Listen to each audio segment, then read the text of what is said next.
Barbers! What's going on, everybody? I go by the name of It's Marvy Marv, and you are now tuned in to another live episode of the Barbers podcast. And today, as you can see, I got my man, the Barber Guru, with me. What's going on, homie? How you doing? What's up, Marv? You know how I'm doing, man. I'm ready for this. I'm ready. I can feel your energy. I feel you're a little fired up, bro. I know. I got to cool down a little bit. I got to cool down. Can't have the blood pressure go up. Yo, chat, where you guys where are you guys tapping in from? Let us know in the chat. We want to have a nice, engaging conversation tonight. Guys, whenever you got questions, shoot your questions. We might not answer your question at the moment that you ask your question, but I'll be starring questions. And then as we're moving throughout the conversation and we start answering questions, I'll make sure I pull up your question. So no matter what your question is, no matter what it has to do with, ask it at any time. It's all good. Don't wait because you might forget. And when we see good questions, I'll be starring them and we'll get back to them at some point. So let's see where everybody's tapping in from real quick. Let me scroll to the top. Oh, we got people from all over, man. We got Rochester. We got Arizona. We got Cali. We got Philly. We got Seattle. All right. Wilden, Houston, Jersey, Texas. This is dope. Portland. All right. Beans Career Academy always tapping in. Milford, Delaware, Dallas, Orlando. We got a lot of places, man. San Francisco. All right. So we tapped in. The world is with us. I think they're here, man, because they want to hear from you, Joe, because you went and posted something on Instagram, bro. And I need to pull that up real quick just to give y'all some context of what I'm talking about. Did you guys see this video? This one right here. Let me play it real quick. Hold on. The sound is off. I hear. Let me do it again. Commission shop owners rob their barbers. Blah, blah, blah, blah, blah. That's all I hear. If that was true, then why are there so many unsuccessful chair rental barbers? Commission shop owners rob their barbers. Blah, blah, blah, blah, blah. That's all I hear. If that was true, then why are there so many unsuccessful chair rental barbers? So that was a 7-8 second video, bro, that caused a stir. And let me actually pull up my page real quick, because what I ended up doing was I took that and I turned it into a post on my page where I posted our commission-based barbershops robbing their barbers. And man, the comment section went crazy. I know it's probably not going to let me load it all up, but last time I checked it, I think it was like nearly 300 comments of people saying a whole bunch of stuff. So we just figured, like, you know what? We got to go live and talk about it. So, Joe, let me ask you, bro, what inspired that video? Where did that come from, bro? It came from years and years of hearing it constantly, and I would hope that as time goes on in this barber industry, that mindset changes, but it's almost like it's either stayed the same or gotten worse, so I was like, you know what, a lot of times the videos I make are just what I'm feeling at the moment. I'm like, let me just pull my phone out. As you can see, they're not really super edited or nothing, and sometimes the 8 or 10 second videos do better than anything, so I'm like, you know what, this is what I'm feeling right now. This is what I'm going to post. If it does well, it does well. If it doesn't, who cares, right? And obviously it bothered a few people, more than a few, and it is what it is. It's how I feel, and I have a lot of expertise to back that up, and I'm not shy to show it. I'm not shy to say it. I got a bunch of my barbers from City Image watching this. If you're on City Image, if you're watching, make sure you throw up a City Image in a comment. And I even have our course members that are watching. They all agree with me, but I understand why people would disagree, and that's what we're going to definitely talk about today. So one of the common misconceptions that I think we have as barbers, that I had at one point, is this idea, and you can let me know your thoughts on this. So I feel like every barber, at least throughout the time that I've been a barber, one of the things that we are told is that commission-based barbershops are for beginner barbers. So like the set path that is recommended to us is start out in a commission-based barbershop, build your clientele, but then eventually you're going to get to a point where you're paying way too much in commission. So at that point, you should try to get on booth rent at the shop. If the owner doesn't want to put you on booth rent, then it's time for you to maybe go explore your options and find a barbershop that will let you do booth rent. Or even nowadays with the whole suite concept that's become popular, it's recommended that, hey, instead of paying, all of this money in commission, just go open your own suite. So it's always been like a beginner barber thing. Beginner barbers, go do commission, get what you can from it, then be out. What are some of your thoughts on that whole mindset? Because I had it, I had it when I first started. Yeah. What do you think when you hear that? So it's absolutely true, right? Beginner barbers are better off going to a commission-based shop. That's the truth. That's not a lie. If you have both options, why wouldn't you go to a commission-based shop? They're the ones that are investing in their company more than chair rental shops. They're the ones that are offering education, hopefully. They're the ones that are willing to put in the time to help you and are willing to hopefully pay you like we do, right? To apprentice with them, which I know a lot of shops don't, but we do. And so, yeah, that's true. There's nothing wrong. I believe in that. But to say it's only good for beginner barbers is just a joke.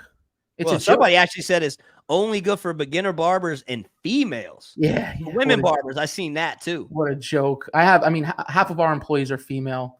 What they've brought to this industry has been awesome. They're definitely they brought a lot of professionalism to the industry, and I think that's great. But it's not just female barbers that benefit from commission. Like that's just ridiculous to think of. It's also ridiculous to generalize the type of person that benefits from commission. I even heard commissions only for white barbershops. Like, what does that even mean? Right? Commission is a business model. And it's a business model that can allow the owner of the shop, the business, to be able to create more profits to then invest into the business. Okay? I don't know any shop owners that are wealthy that are on commission, right?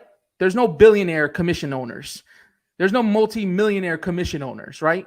And if they did make some money and generate some income, it's because they invested it in other things, right?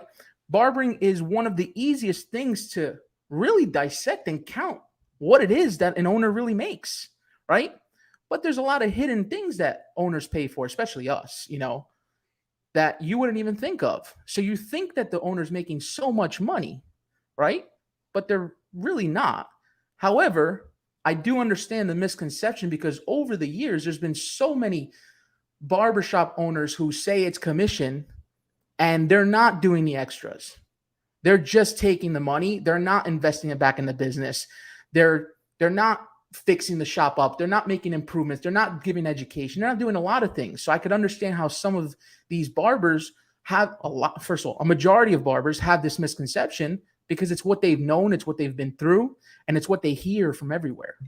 Right? Yeah. So it's like, so what you're saying, in other words, is there are people who are running commission-based shops, or at least on the surface, they're calling it a commission-based shop, but they're not really running a commission-based shop. They're basically running a booth rental type of model disguised as commission. And then I had somebody commented earlier, was like, yeah, I worked at a commission shop, and then I got handed a 1099 at the end of the year, and it was sketchy to me. Oh man, well that's another problem. I don't know when barbers became CPAs and accountants, and they make up their own rules as to what the tax law is based on whatever is going to be convenient for them. Oh, what are you talking about? Commission. You could 1099 a barber. No, you can't. You can't 1099 a barber anywhere, or you can't 1099 any any person that's working for you in any industry, if they have to come in on the hours that you say, if they have to use the pricing that you say, if they have to wear your t-shirts, if they have to leave when you tell them to leave, right? If they have to abide by the shop rules, they're an employee. All right. And that is countrywide. That has nothing to do with barbering or the state that you're in. That's just countrywide. But what you're trying to do is you're trying to get away from payroll tax. And listen, nobody knows about. You want to talk about payroll tax? I'll show you how much we pay in payroll tax. All right. So trust me, you think I want to pay employer payroll tax? Hell no. So for people that don't really understand what you're talking about when it comes to payroll tax, how could you explain that in the most simple way? Like, okay, what is that? So barbers, right? Barbers who are not used to being on payroll, right? In W-2, let's say the employee, and now they start in a shop, and it's like, wait a second, you're giving me you're paying me on direct deposit. Now I'm going to have to pay tax. Well, they think that they're the only ones that pay tax, right? But what they don't realize is that the shop owner has to pay what's called employer payroll tax. And with the fees from the payroll company to process the payroll, on top of the employer payroll tax you have to pay to the government, on top of workers' compensation, it comes out, depending on the state that you're in, to between 12 to 15% of the amount of money that you pay out. Okay? Now, with credit card tips, that's including that. Because a lot of my barbers make more on credit card tips than cash tips. Okay. So now that gets also reported on payroll. So now let's say their commission cut is $1,500 and they get another $500 in payroll in tips. That's $2,000. We process payroll for $2,000. They pay their tax, but then on top of the $2,000, add another 15% to that, which is what? 15% is another $300 on top of that. So for that $2,000 that we're giving out, we're really coming out of pocket $2,300, and $300 is going directly to Uncle Sam.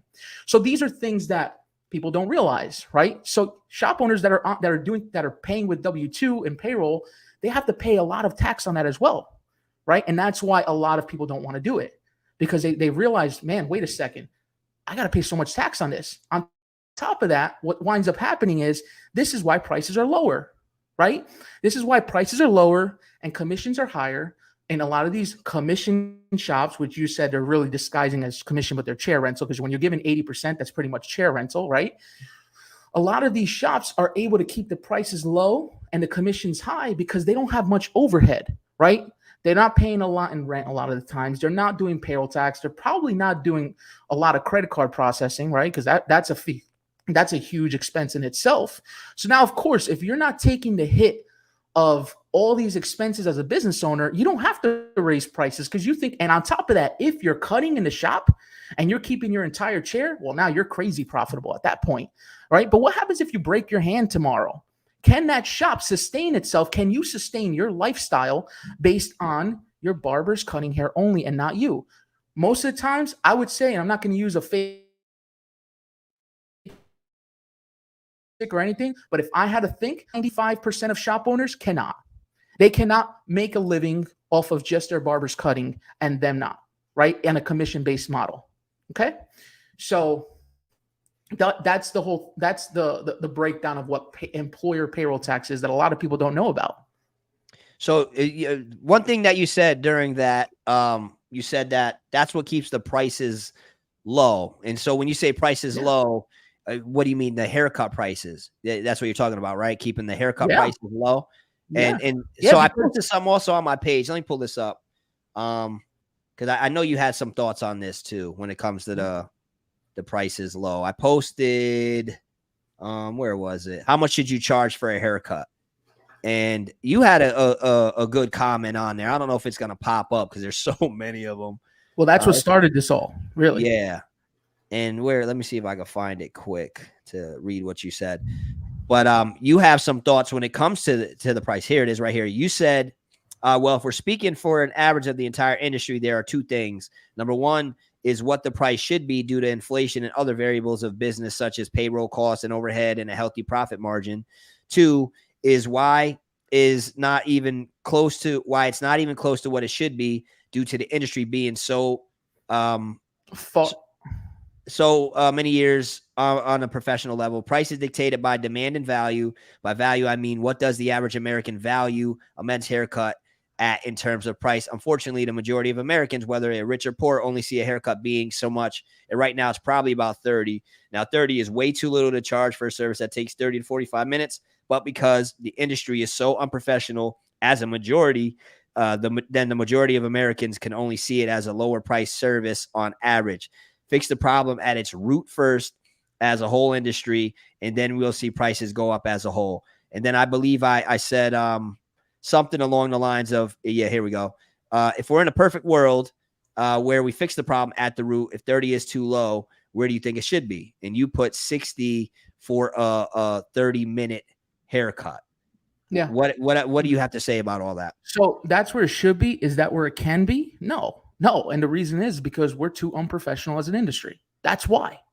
Okay. That's why. So are we a long way away from that? Absolutely, for that to be the minimum across the board. But should we be making strides to elevate as a whole? Yeah. All right. So someone commented that, that means that 30-minute haircut at $60, it's $120 an hour. That's like what a doctor gets paid. First of all, that's not what a doctor gets paid. That's first of all. We're a trade. That's way too much money to be paid as a trade, this and that. And plus, you can't do a decent haircut in 30. All right, there's so many different bad things in that comment. But first of all, what everyone's thinking all the time is that $120 an hour is too much for a barber because they're thinking of individualization. But let me ask you something. When my electrician friend has to come and do a service call because my light stopped working, right? It's $150 an hour. And he sends his electrician out to do it. One of his employees. He doesn't always come and do it himself. So guess what, though? That is what he needs to charge in order to. Do you think his electrician gets paid? Do you think his service guy gets paid that? Hell no. He gets maybe 40 an hour, right? But 40 an hour is what he needs to pay that per. 40 an hour is what he gets paid. So 120 is what he needs to charge at least per hour to come out and fix that, because that is the cost of business, because there's other overhead, right? Do you know, Marv, what the on business standpoint, right? Because listen, barbershops are a business. Stop acting like it's not a business. This is the reason why it's so low, okay? Because we keep saying it's just a barbershop. It's just a barbershop. I get offended when people say that. I get offended when people say it's just a barbershop. Okay, so what is the percentage of total revenue in a shop, which means all of the haircuts that are coming in before any expenses, top line revenue? What is the percentage of top line? What percentage of top line revenue should be allocated to payroll costs, meaning total payroll plus payroll taxes and fees? What do you think that is? What do you think it should be based on a healthy business? I don't know, man. Okay. 25 on the really low end, like you're golden. If you can pay $25 in payroll, if 25% of your revenue is payroll only, and that leaves you 75% to run your business and also profit, then you're golden. That's usually in industries like marketing agencies and stuff like that. It's not usually heard of. And on the high end is 40%. Okay. You want to be around 30 to 35% payroll as opposed to top line revenue. Let me ask you something though. You know, we do hourly plus commission, and our commissions are about 60%, right? We can't go higher than that, right? And an incentive to hit 60%.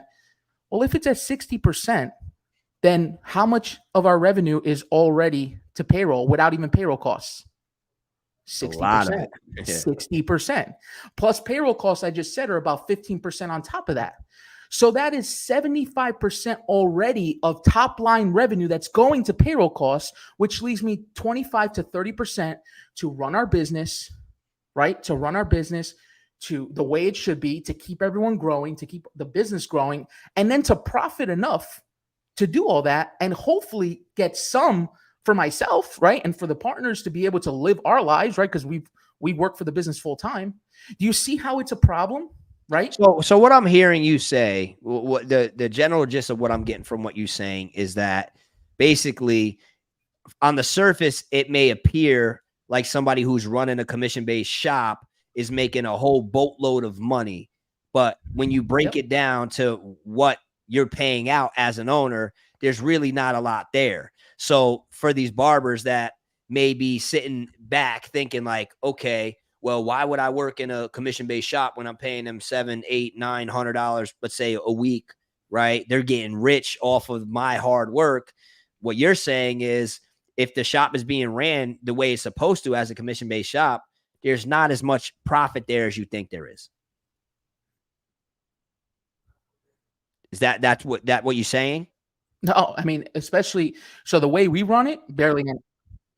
Yeah. The way we run it, barely any, because we are in growth mode. So we are really investing everything back into the business. And my employees know how much we give and how much we do on a daily basis, right?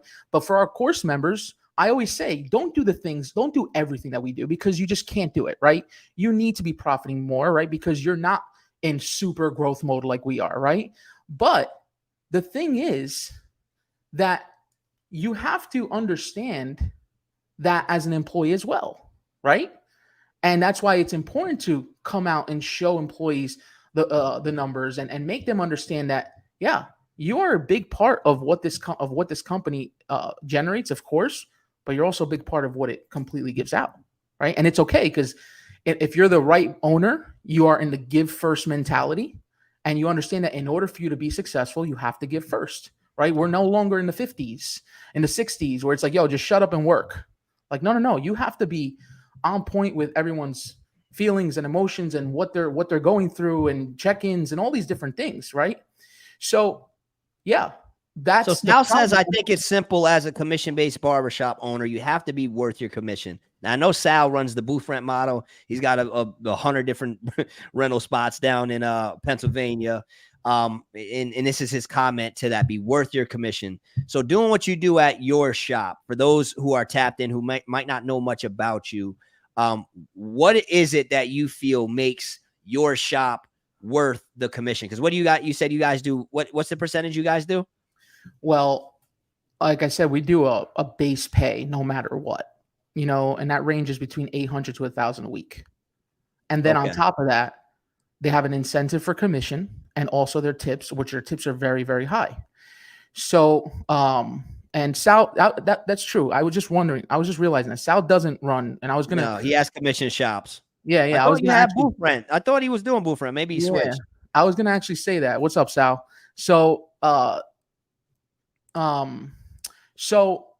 So I was asking what makes the percentage, what makes it worth it? Because somebody from the outside looking in saying, okay, if I'm not a beginner barber, right, and I have some skills, I've been doing this for a few years, and I'm looking at it and seeing, okay, if I'm gonna go work at City Image Barbershop, they're gonna be taking 40% or whatever. What benefit is that gonna give me to go work for them and pay them all that money when I can just go and work somewhere for $200 a week booth rent? Well, I have a question. Do they have clientele or no clientele? That's first question. A little clientele, nothing crazy. Nothing crazy. Like nothing nuts. Like maybe 5 to 10 people a week. Yeah, they got a little bit. They've been cutting. They haven't been able to really retain people, but they're like, what would be something where it's like, all right, this is attractive to me. So why would I go spend $400, $500 a week for commission when I can just spend $200 a week booth rent somewhere? Well, let's break that down. You just said that they're cutting, like they have 10 of their own clients that are going to follow them. Yeah, they have a small clientele. And what's the haircut price that they're charging? $30 a cut. 30 times 10 is $300. So how are they paying me $400 or $500 if they're only bringing $300 worth of revenue? They're not paying anything. I'm paying them. And guess what? If someone ever says that in an interview, that interview's over, right? That's not the barber that I'm looking to grow my team with. Okay. Now, so we have employees that have some clientele. We have Isaiah over here. Zay, he had clientele when he started. We just hired another person that had a bunch of clientele. I'll tell you this, those people can think a little bit like that. But the reason why, and Zay will tell you, he makes more money now than he ever has made, right? We have Ozzy that hopefully we could bring him on later on. He'll tell you that as well, right? What they come for is growth. What they come for is because they're tired of the same old stuff at the shop that they work at, right? Unprofessional owners who are taking commission, but not doing anything with it, inconsistent with running their business. They feel like they are running their business more than the owner is. That's going to make somebody go, money or no money. And then our reputation precedes itself with the fact that there have been so many barbers who do so well with us that's what happens. I had just had someone DM me today. When you say do so well, what do you mean? Like do so well? What's do so well from your perspective? They do so well. We have a bunch of six-figure barbers. You know, we have a bunch of, and that's take home, by the way. You know, hold on. You said you have a bunch of six-figure barbers. Now I know you've been tuned in to some of the few conversations that I've had, and one of the common themes have been to show the receipts. So it's good to hear that, but do you have the receipts that can confirm that you have people making over 100K at commission? Yeah, because if I'm being honest, when I first started, especially earlier on in my career, and you guys can let me know in the chat if you have thought this too. Obviously, my horizon has been expanded, right? But early on in my career, if somebody were to tell me that somebody's working at a shop where it's a 60-40 split and they're making $100,000 a year, I don't know if I would believe that. You know, I just don't know if I would believe that.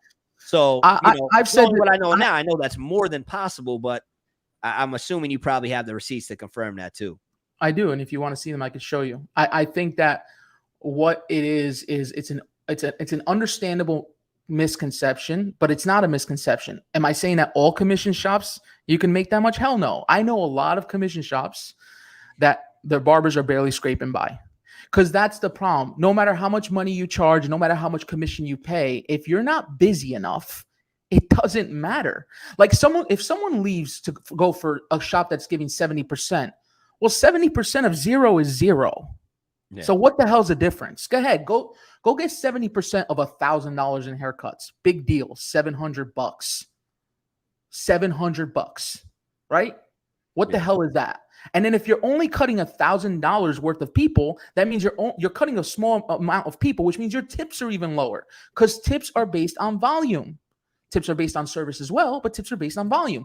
If you cut 30 people, if you got 30 people or you cut 60 people, are you getting more tips if you cut 60 people? Absolutely. You're getting double, right? So double the people, double the tips, double the earnings. But if you leave for a shop for 80% because the owner is so desperate and is not doing payroll and thinks that 80% is commission and is selling the dream to people, then you get there and you're cutting $900 to $1,000 a week and you're getting 80% of that. Well, go ahead. Good luck paying your bills. Good luck qualifying for a mortgage. Good luck getting a car. Good luck with all that, right? So I can show you some stuff. You ready? Yeah, pull up what you want to show us. Barbers, if you guys want to see some receipts, let us know in the chat. Listen, I'm gonna show you the most recent pay stubs, okay, from a lot of our barbers, right? And I blacked out their names and their addresses, of course, because I'm not gonna do any of that, right?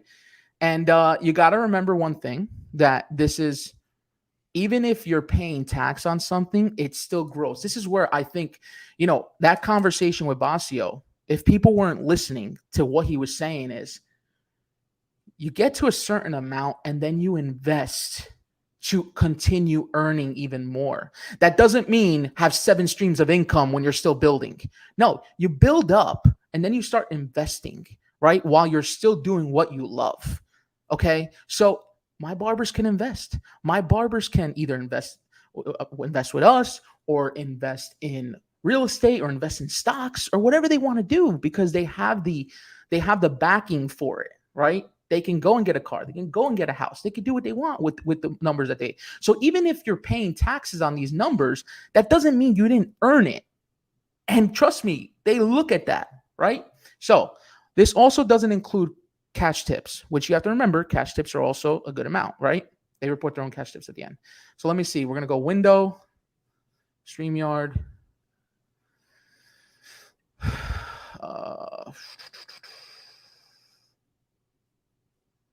Can you see this? Yeah, we can see it. You guys can see this, right? And if you can zoom in, it might be like Command Plus or something. Yeah, I can zoom in. Yeah, I see it on the bottom of your screen so that people can see a little bit better. That'd be good. Can you see this? Yep. All right, I'm just gonna go down the line, right? This is this period, and this is like year to date, right? Which is this was like the last check of August, I think, right? The last paycheck. And this is weekly, by the way, not bi-weekly, right? I'm just going to keep scrolling through it. 1902, 1956. Hold on. Slow down a little bit. Slow down a little bit. Just so I'm clear of what we're all seeing. When you said 1956, right here, you're saying 1914. That's the gross pay. Yes. Got you. 1914. 1829. You're going to see some higher numbers too. Some 2188. Yep. You get By the way, down. 4-day work week, 10-hour days, 40 hours a week. 2 hours of those 40 hours are for lunch. Okay.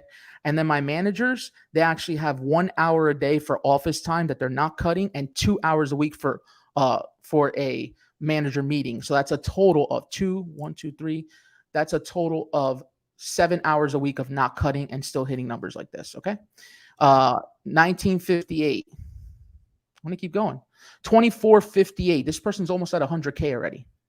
Are these 1 week or 2 week? 1 week. 1 week. Look at this. Look. Right here. Pay period. Starting 8/27, ending 9/02. Okay. 1 week. 2000. Now, some of these people that year to dates are lower as if they just started, right, with us. I don't know whose names they are because we blacked them out, but 2375. 24. I'm just saying, Joe brought the receipts. Barbers, can we hit some fire emojis in the chat because Joe brought the receipts. Oh, look at this one. Where are we at right now? We're in August. We're September. Yeah, we're September. You see this number right here? You see this number right here? Where? Which number? Which one? Right here. Year to date. Yeah. You see that's 9. You see how that's 97K already? By the way, with this paycheck this week, this person, I know who this is gonna hit 100K. And this is weekly. This is weekly, guys. Weekly. Yes, weekly. Like, you see what I'm trying to say? You see right here where it says sick, by the way? Vacation, by the way? Yeah. So we pay sick and vacation time, right? So you're sick, you stay home, you still get paid. You go on vacation on an island, you're spending 5K. Well, guess what? You're also getting paid to sit there. And what you're getting paid is the average of your pay. So this person will get averaged out for the last 3 months on his commissions, and he's going to get that in a week when he goes on vacation on an island. Okay? Barbers, take a screenshot of this. Share it to your story. Get some more people on here. Joe got the receipts out. Joe's going crazy. Get some people on here. You know what else we're not even talking about? We're not even talking about the healthcare. You know what I got? I got a healthcare receipt to show how much we spend in healthcare per year. You ready for that? Yeah, let's bring that up too. Okay, cool. I love this. And here's what I want you guys to understand. Before Joe goes into this, I want to make a point real quick. All right. Like he said, Joe's killing the game, right? Boy, going crazy. Flex on him, Joe. Listen, guys, let's be clear real quick. All right. This is stuff.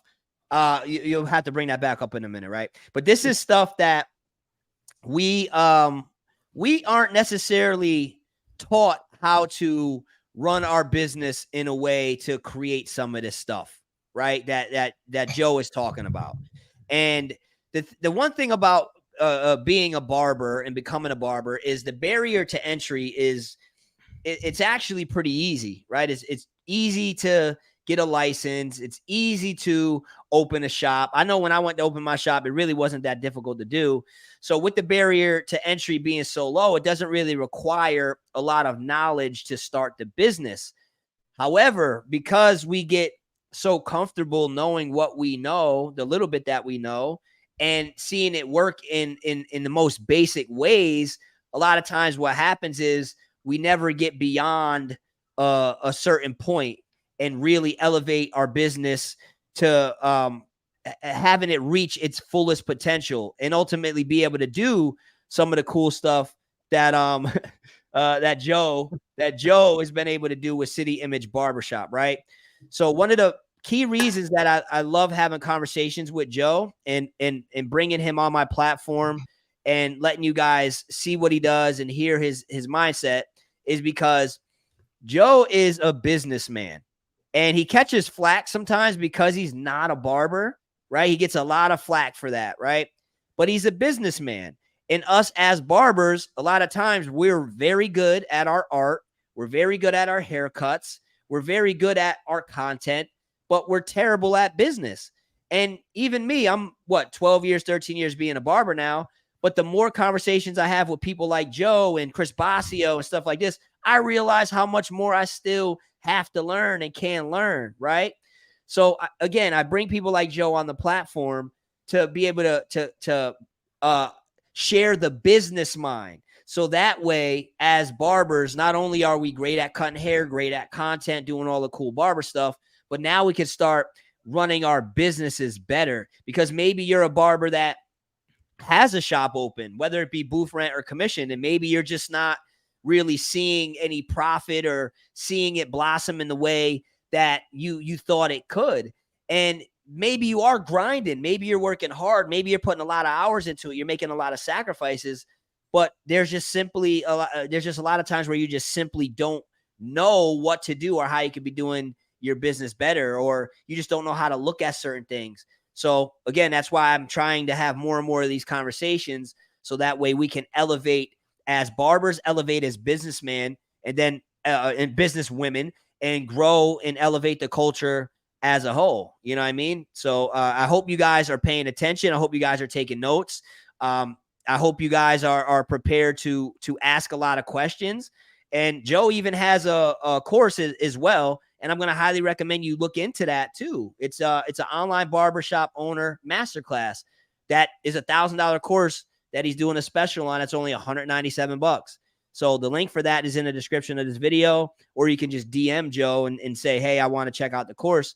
But, you know, for some of you guys that are shop owners that want to revamp your business, or feel like you need to revamp your business, that could be a super helpful resource. And for those of you that are considering opening up your own shop one day, this is probably going to be something you're going to want to invest in to save yourself a lot of headaches and a lot of money in the long run, and set you off on the right path to be able to do some really cool things as a shop owner. I mean, you already seen he's pulling up pay stubs, he's pulling up the receipts, he's sharing some game, and we're just getting started. We're only 37 minutes in. We probably going to do this for 2 hours, right? So you ain't even seen nothing yet. So I just want to encourage you guys to make sure that you're taking advantage of this time that you're spending with us, to take notes, take advantage of the resources, and be prepared to elevate the industry. Barber. What I want to add, Marv, is you just remind me to talk about this right after I show you the healthcare receipts and stuff like that. Is it's not just about money though, right? It's not you're just because your barbers are doing well and making money, that's not going to keep them either. That's actually the worst thing to think, right? So, and we'll talk about how it is that we keep our barbers and happy and motivated and stuff like that. The things that we're doing are things that huge corporations do, and we're doing it with the small team we got by putting in a lot of man hours, a lot of work on the back end, right? And I'll show you some of those things as well. So that's what I'm trying to teach here. Is it's not just, okay, first you have to get your shops busy enough, right? And our shops like busting at the seams. No, there's always room for more, right? But then you have to create that culture of team, of growth, of unity, of all of our core values that we share. So I want to talk about that also. But what I do want to show here is, let me just address something real quick. It's not just about. My homie Juan just tapped and he said, Marv won't bring on the booth rental guys. I just had Chris Basio on. Basio owns 7 booth rental shops. And he's talking about how he can, a 6-figure barber mentorship where they teach you how to open more. He does booth rental. I just was talking with Will Stam. He has 2 booth rental shops. So I bring the booth rental guys on too, man.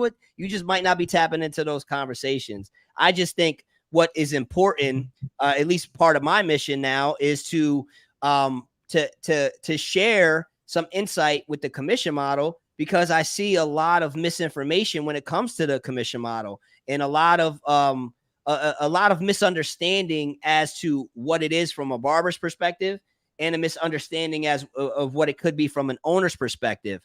So that's why I feel like bringing on somebody like Joe, who has successfully opened 10 commission-based shops, is going to be good for helping people when it comes to understanding both sides of the commission-based shop, so we don't have some of these misconceptions. Like, let me just pull this up real quick and try not to lose your thought, Joe. I know I interrupted you, but try not to lose your thought. But some of these misconceptions, like he posted, because I've heard all of this stuff too. Barbers are capped at commission-based shops. Commission is only good for new barbers. Commission barbers are trash at cutting hair. Commission only works at white barber shops. Commission is only good for female barbers. I've heard a lot of this, and there's a time in my life where I even thought some of that stuff, and then I got exposed to new information, had different conversations, And I feel like it was very eye-opening for me. I even own a booth rental shop. I own a booth rental shop too. But I enjoy conversations like this because I feel like it adds to the industry, and it helps elevate us as a whole and gives us a much broader perspective. So I had booth rental people on here, bro. You gotta stop spewing out this nonsense, Juan. Primo's Barbershop. What were you gonna say, Joe? My bad for cutting you off. Yeah, no. So I agree, and again, it doesn't mean that. So I don't want to seem like now what I'm doing is like scared to like stand my ground, but like I'm not saying like booth rental is like the worst thing in the world, right? But do I think that it's what's keeping the industry down? Yeah. Do I think that there's a lot of commission booth rental barbershop owners that do the right thing and actually structure it properly? Yeah, absolutely, right? But I always talk in majorities, and in the majority of booth rental shops or barbershops in general, because even a lot of these commission-based barbershops. Yeah, that's what I was gonna say. I was gonna say commission. Even the commission-based barbershops not doing the right thing.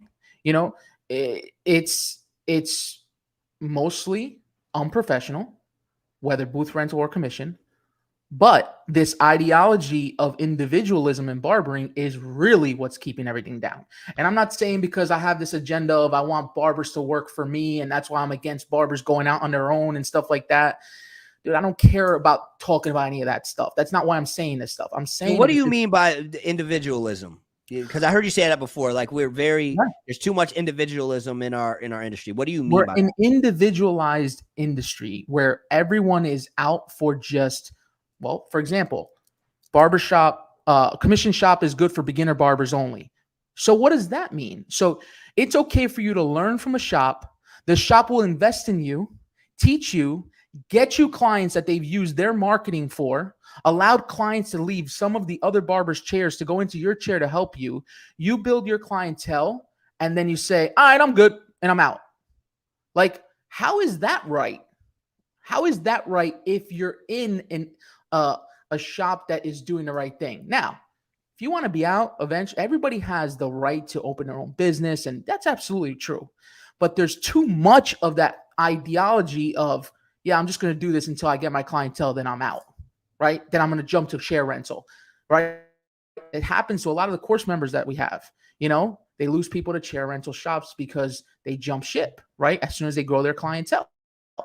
And, you know, of course, a lot of times I say, well, what did you do to keep the person, right? What did you do wrong to not keep them, right? Over the years, not like when they're leaving, hey, I'll give you more money. Like, no, that's not what I mean.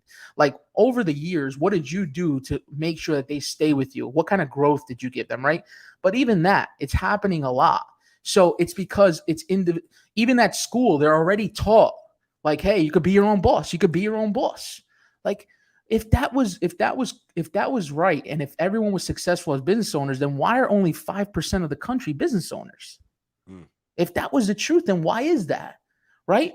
So what would you say, right? Erica Hammer says, what is your view on barbers leaving and wanting to open up their own shop after building in your shop for years? Do you support that?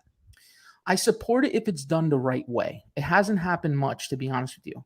But if it's done the right way, I support it because I think you should genuinely want success for everybody. And what I always say is this, hey, we have a great company, right? And I'll go into more and more things that we offer and what we do. And my barbers that are watching, they're definitely going to agree. We have a great company, and there's nothing. We essentially do everything that we can, right? And then some. But there's just some people that want something different, right? For example, let's say as small as let's say someone wants to open up their own shop one day and they would love to partner up with us, but let's say they have a different mindset of what they want their shop to look like. Or maybe they don't want to do haircuts in 30 minutes. Maybe they want to do hour-long haircuts and offer a different type of service, like, you know, a hair wash with every service and all these different things. Well, this is our model though. So you would have to choose at that point, like, is that important enough for me to leave City Image and do it on my own because I want my shop to look a certain way? Or no, staying with City Image is the right thing because they have everything on board. And essentially it's so easy for me to partner up because I always have their backing, and there's this whole system in place with processes and procedures and stuff. But again, if someone wants leave that and then come back? Yes.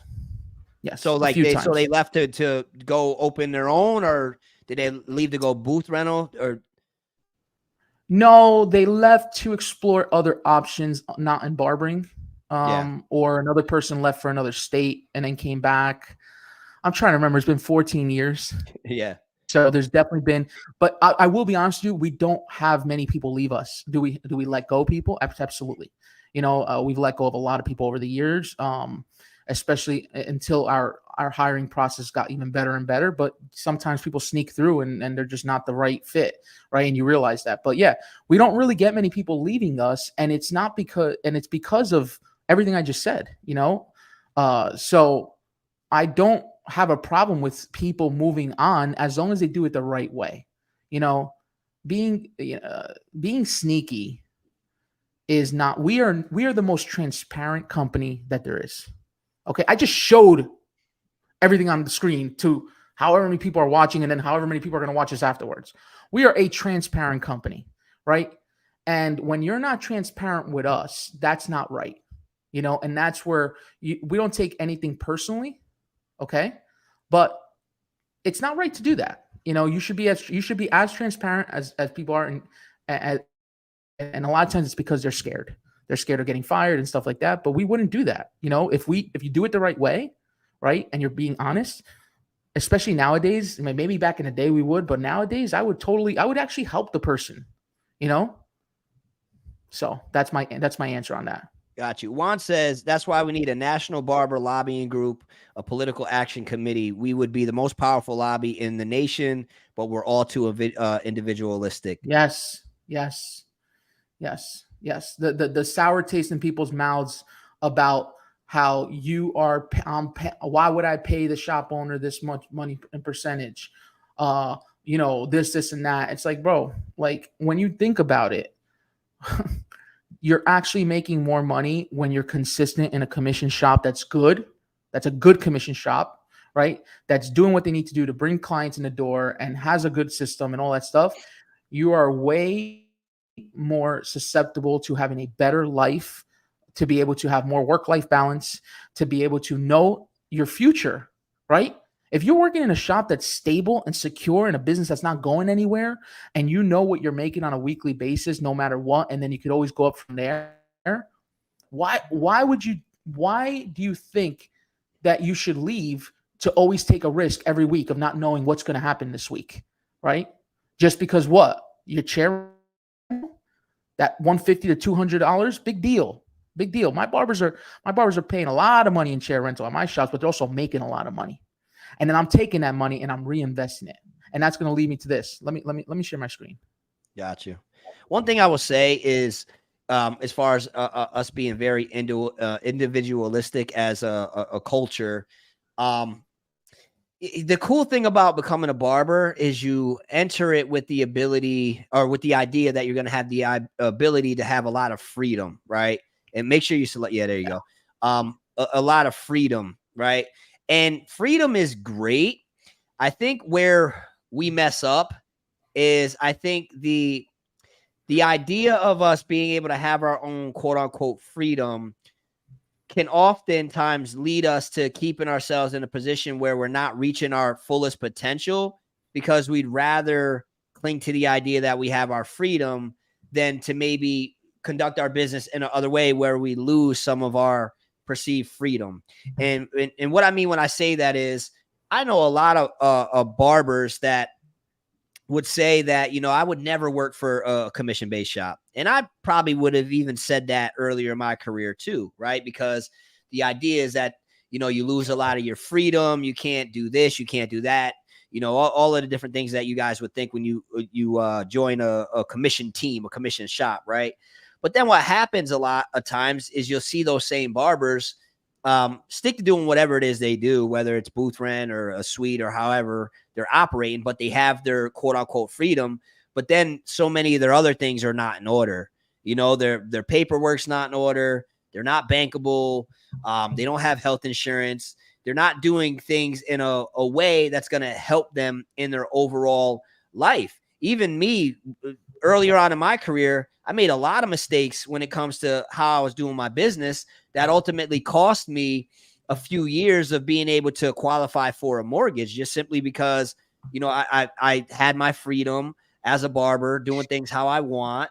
And I just made some key mistakes that led to me not getting a mortgage. Whereas, you'll have some of these other people that may say venture off into a commission-based shop that's more structured and helps almost force the structure on them for them to have to do certain things in a certain way and handle a lot of that stuff for them that they otherwise would have to handle on their own.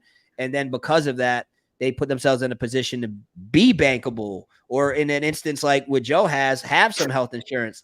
So it actually helps them. So I guess my main point for saying all of that is we got to be careful when it comes to this whole idea of freedom, and make sure that freedom is a tool that, or at least a mindset that we're using to help advance ourselves forward, and not letting our idea of freedom be something that actually ultimately holds us back because we value our perceived freedom over a little bit of structure, if that makes sense.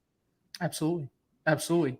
So what you're looking at here is, and this is the invoice from July. For some reason, they didn't send me because they always send it the month after. So I'm going to be getting it on September 19th. I'll be getting the August invoice. So this is what we pay for free for our employees in healthcare. That was for July. It went up. I think what hit the account in September actually was like almost $8,000. Okay. So let's just go on this number, because remember, these are receipts, right? So I could say one thing, but I'm showing another thing. Okay. I'm showing this $6,000 a month, right? By the way, this is not the dental and vision. They don't send invoices. I can show my bank account, but dental and vision is another $1,000 a month. Okay. Because dental vision always lower.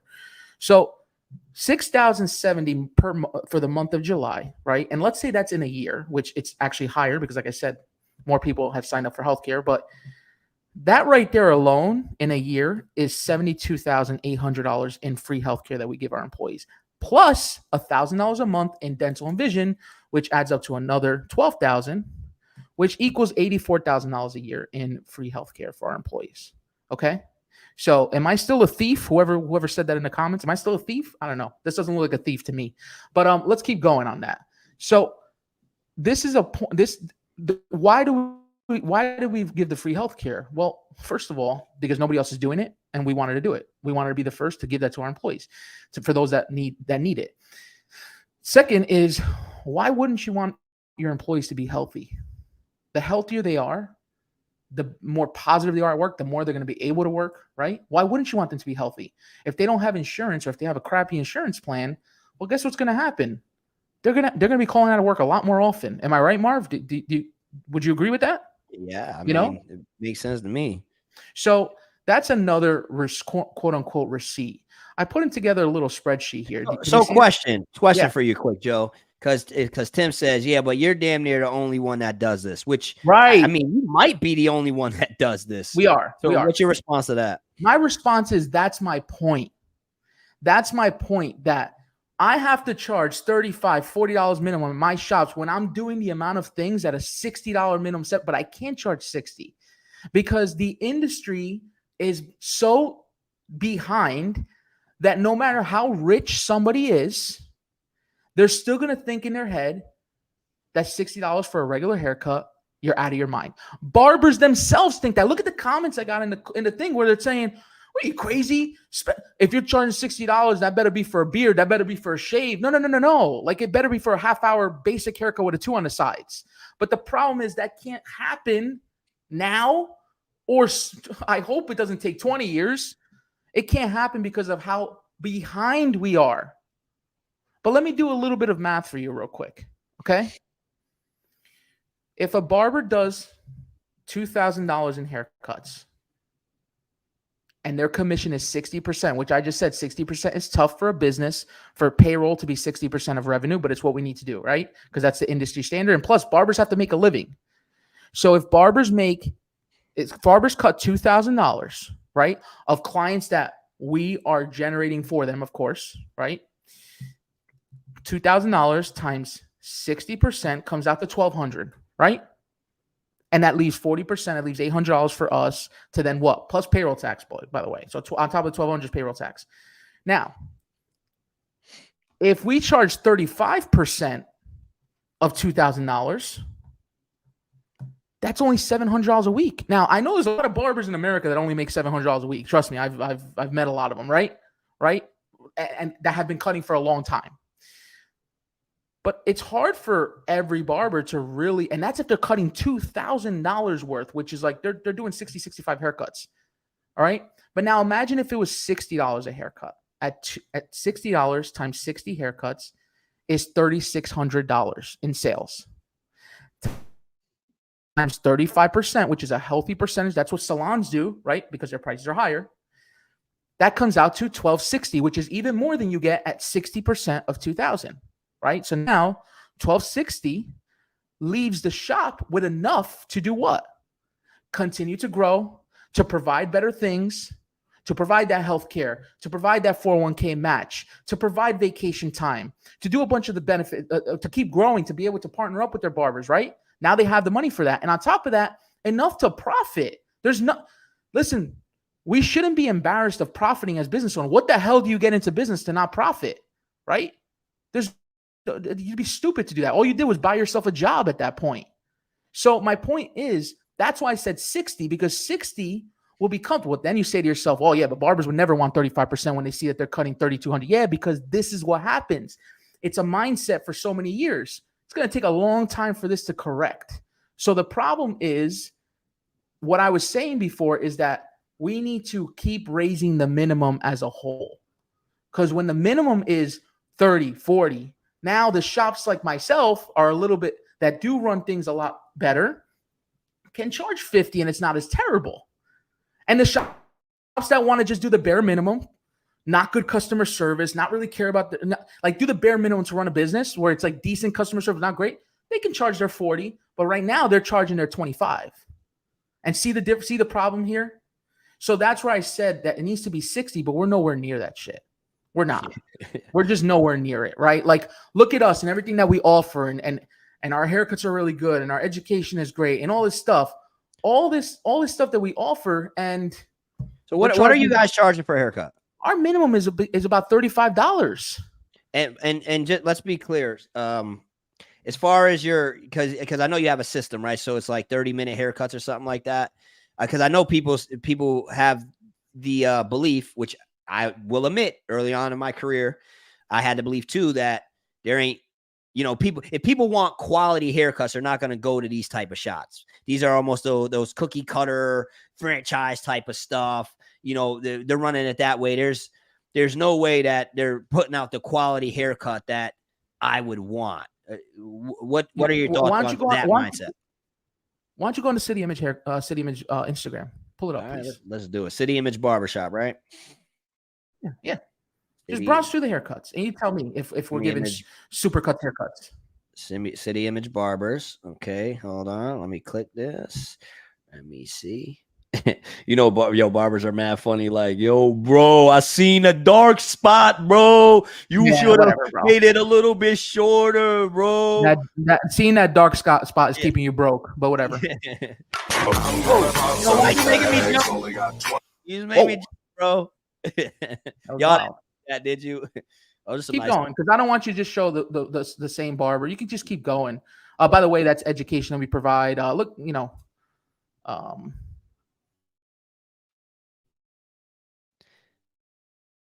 that's dope. Each video, so you. Yeah, that one had a haircut. That's why I clicked it. It's fire. Yep. Yeah, I don't know if that's, you could get that as supercuts, but yeah. I mean, the one thing nothing that against supercuts, by the way.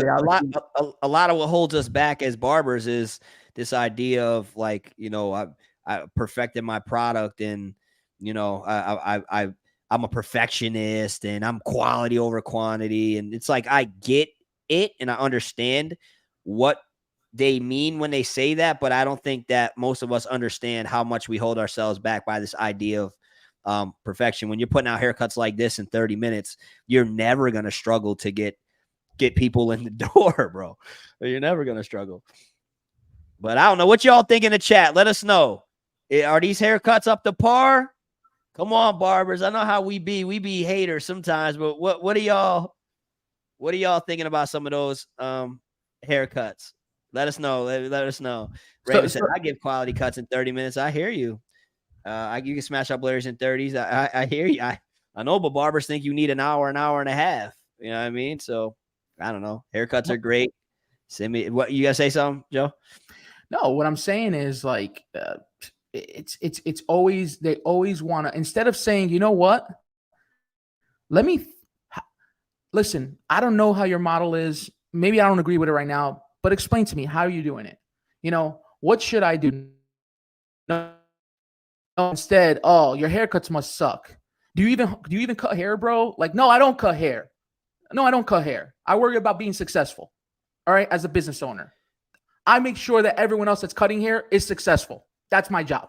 No, I don't cut hair. If I was cutting hair, I wouldn't be able to do this. I wouldn't be able to run the company the way we do. So that's what I Yo, so that question is what's your homie's name? Ozzy, or what was his name? Ozzy? Is he around? Is he on here? Ozzy, you on here? Let's see if Ozzy. You want to share a little bit about Ozzy, who he is? So Ozzy is one of our managers. He's been doing a phenomenal job. He's been with the company for a little over 2 years now, and he for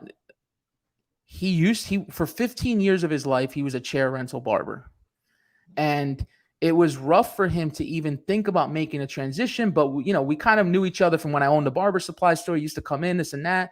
So he reached out. Ozzy's here. So Ozzy, if you want to start signing in. And yes, Plugs, he's not a barber, he's a businessman. We need business. Need business sense in our industry, Plugs.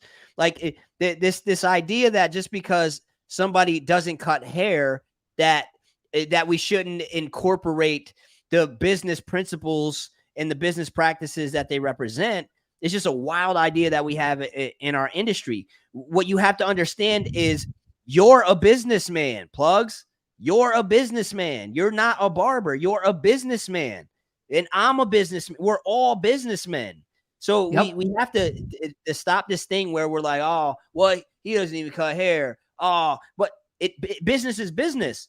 Business is business. So the what I mentioned earlier, and what I'll reiterate is, a lot of times in our industry, we're so hung up on the art side of it and this freedom side of it and the individualistic nature of it, that we don't take enough initiative to understand the business side of it. And that's what holds us back. So it don't matter if he's not a barber, bro. He is a businessman. If we could take some of the insight, even if we don't adopt the whole thinking, but some of the insight, and add it to our arsenal, it can help us elevate as a whole, bro.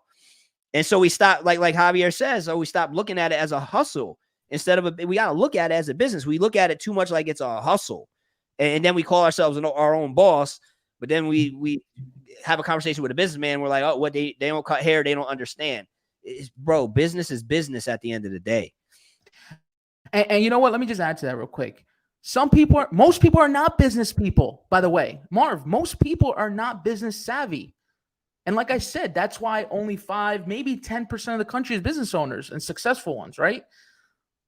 Yeah. It's okay to not be okay with being a business person, but still being a killer employee. There's nothing wrong with that.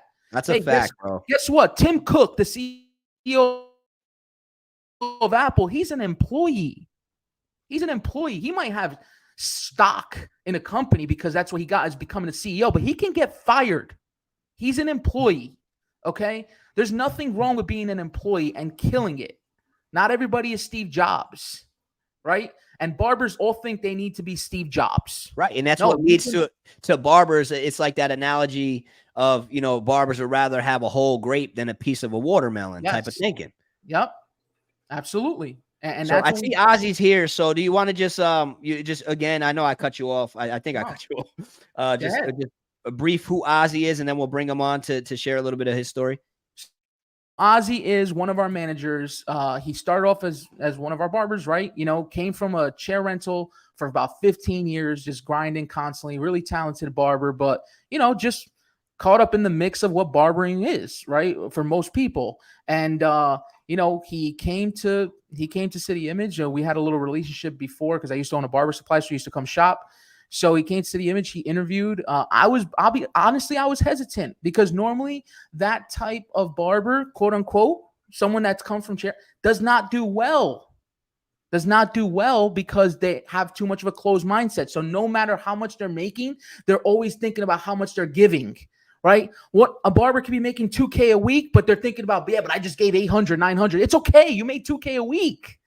Let the business make that money so we can keep growing and so that I can be profitable and so that you can actually be worth your pay. Because guess what? If you're not cutting that, you're going to get the axe eventually, right? Because then that means that you're not retaining and you're not being coachable. So obviously you doing well means that you're growing, we're growing, everybody grows. So he obviously could have had that mindset. Maybe he did, and I'll have him answer in the beginning, you know, but he trusted the system, he trusted the process, and he was smart enough to say, and he said this before to me many times, they got to be doing something right if they have this many shops and barely anybody else does. So, and it's not just rich boys, right? Because again, I say this all the time. We were not rich growing up. We were definitely not rich growing up. Like, I'm not even going to get into it, but we're not some rich boys who had a bunch of money from mommy and daddy to give us money. You know, they worked hard and that's it. There was no money to give, right? So he saw that and he said, they got to be doing something right. I'm going to give this a chance, you know, and we never betrayed his trust. And that is what kept him going. And he is actually the top performer in the company right now. And he's only been in for 2 years. Bet. So we're about to bring Ozzy on. Guys, what I will say to you real quick before I bring Ozzy on, we're going to let him talk for like 5-10 minutes, is if you haven't already done so, take a screenshot of this and share it to your story. Let the people know that we having a really good conversation over here. Do that. Also, make sure you subscribe to the channel if you're not already, especially if you enjoy these type of conversations, because I'm going to be having a lot more of them. Definitely going to be having more with Joe. And make sure you follow the Barber Guru on all platforms as well. And also, make sure you guys are asking questions in the chat, because here's the thing. Even if we're not answering them in real time, I'm saving them in the folder, so that way when we get into a little more rapid fire Q&A, I can bring your question up. So hey, Mark, whatever your question has to do with, just ask it. Don't get offended when we're not answering it right away. I'm saving it in a folder for when we bring it up. What were you gonna say, Joe? Hey Mark, real quick, I just have to address this comment, and I don't even want to make light of it too much, but it's not that bad of a comment. It just makes no sense. I already seen it. I know where you about to go. Even ask this. All businessmen need to lead from the front. That means the chair side of it too. Okay, Juan, then why has it worked for us 10 times? Why? I have never cut hair in my life. So if that's true, then I could see us not being successful. But if we're successful and I don't cut hair, then explain to me how your ideology is right enough for you to even comment that, knowing how much success we've had so far and how I'm showing it to you. So that's the problem right there. You don't need to know the chair side of it. You just need to empathize with the people that are cutting hair. Don't run them to the ground. Give them work-life balance. Make them understand that it's a career. It's not a hobby. And they don't need to be hustling like crazy, cutting till 11 o'clock at night just to make a damn living. That is what you need to figure out. Not cutting hair behind a chair, and that's what's going to make you successful in running your business. Actually, you're less successful when you're behind the chair than when you're not.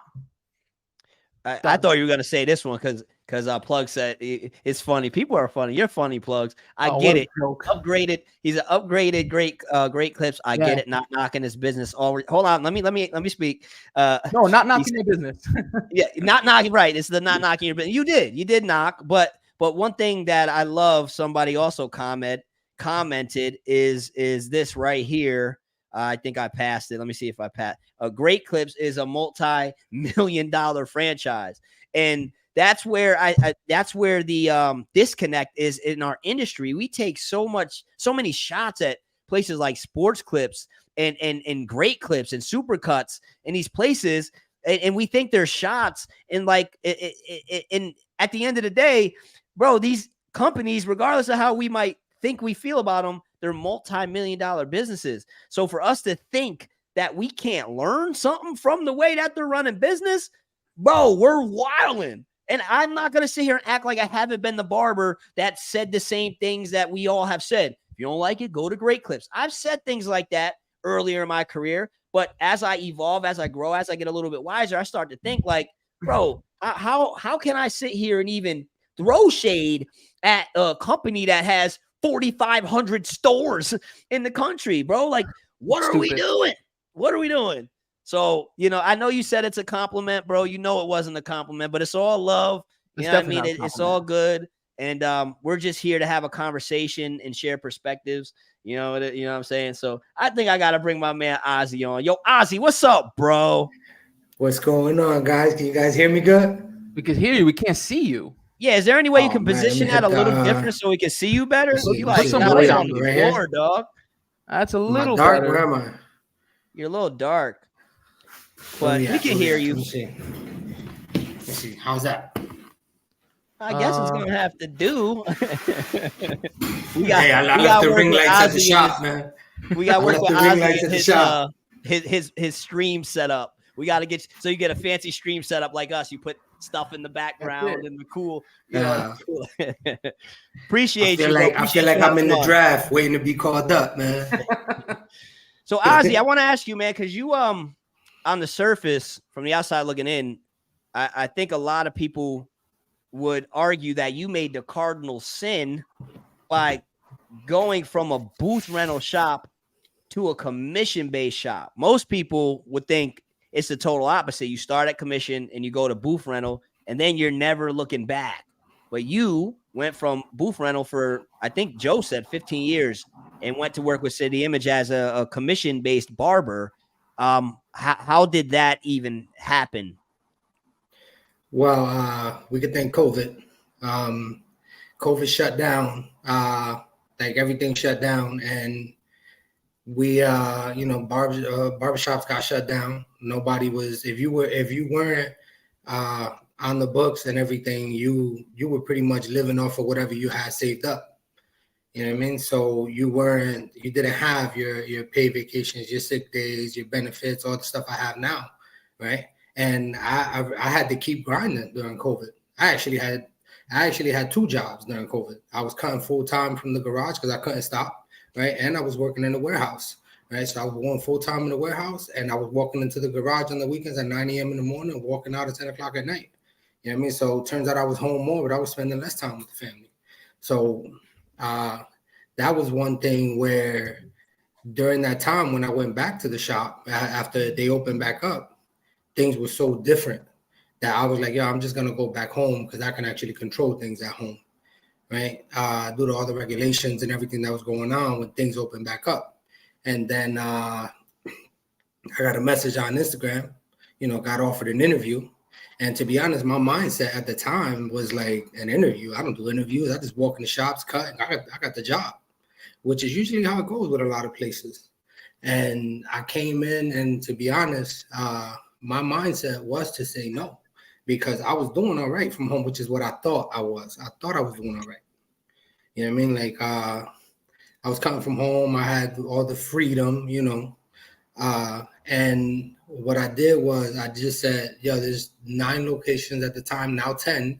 There's 10 locations. There's no way these guys are not doing something right. And even if I'm going to say no, it's dumb to not listen. Right. So you at least got to know what you're turning down if you're going to turn something down. So I walked in there with an open mind. I had a conversation with Joe, and we had already met prior at the Barber Supply, like he said. And when I walked in and I met Joe, and when I met him again, we had a conversation, and he gave me an interview. And first of all, I didn't even feel like an interview. It felt like I was just talking to somebody I was hanging out with forever already. So the flow was nice, and he just laid everything out for me. And I was like, if I don't give this a shot, bro, like it'd be dumb not to. Like, so at least let me find out what I would be missing out on. And if I wouldn't have liked it, I wouldn't be here. But it's amazing, bro. Best decision I've ever made, man. And cardinal sin or not, bro, like, I give away more money than I made, you know what I mean? Like as a rental barber, right? But I take home more than I would have ever thought about making as a rental barber. And that's my position. And I've been on both sides. So I don't knock the guys that, you know, they feel like being in a rental shop and commission is highway robbery. But when it's done right, it's done right. When it's done wrong, you know it.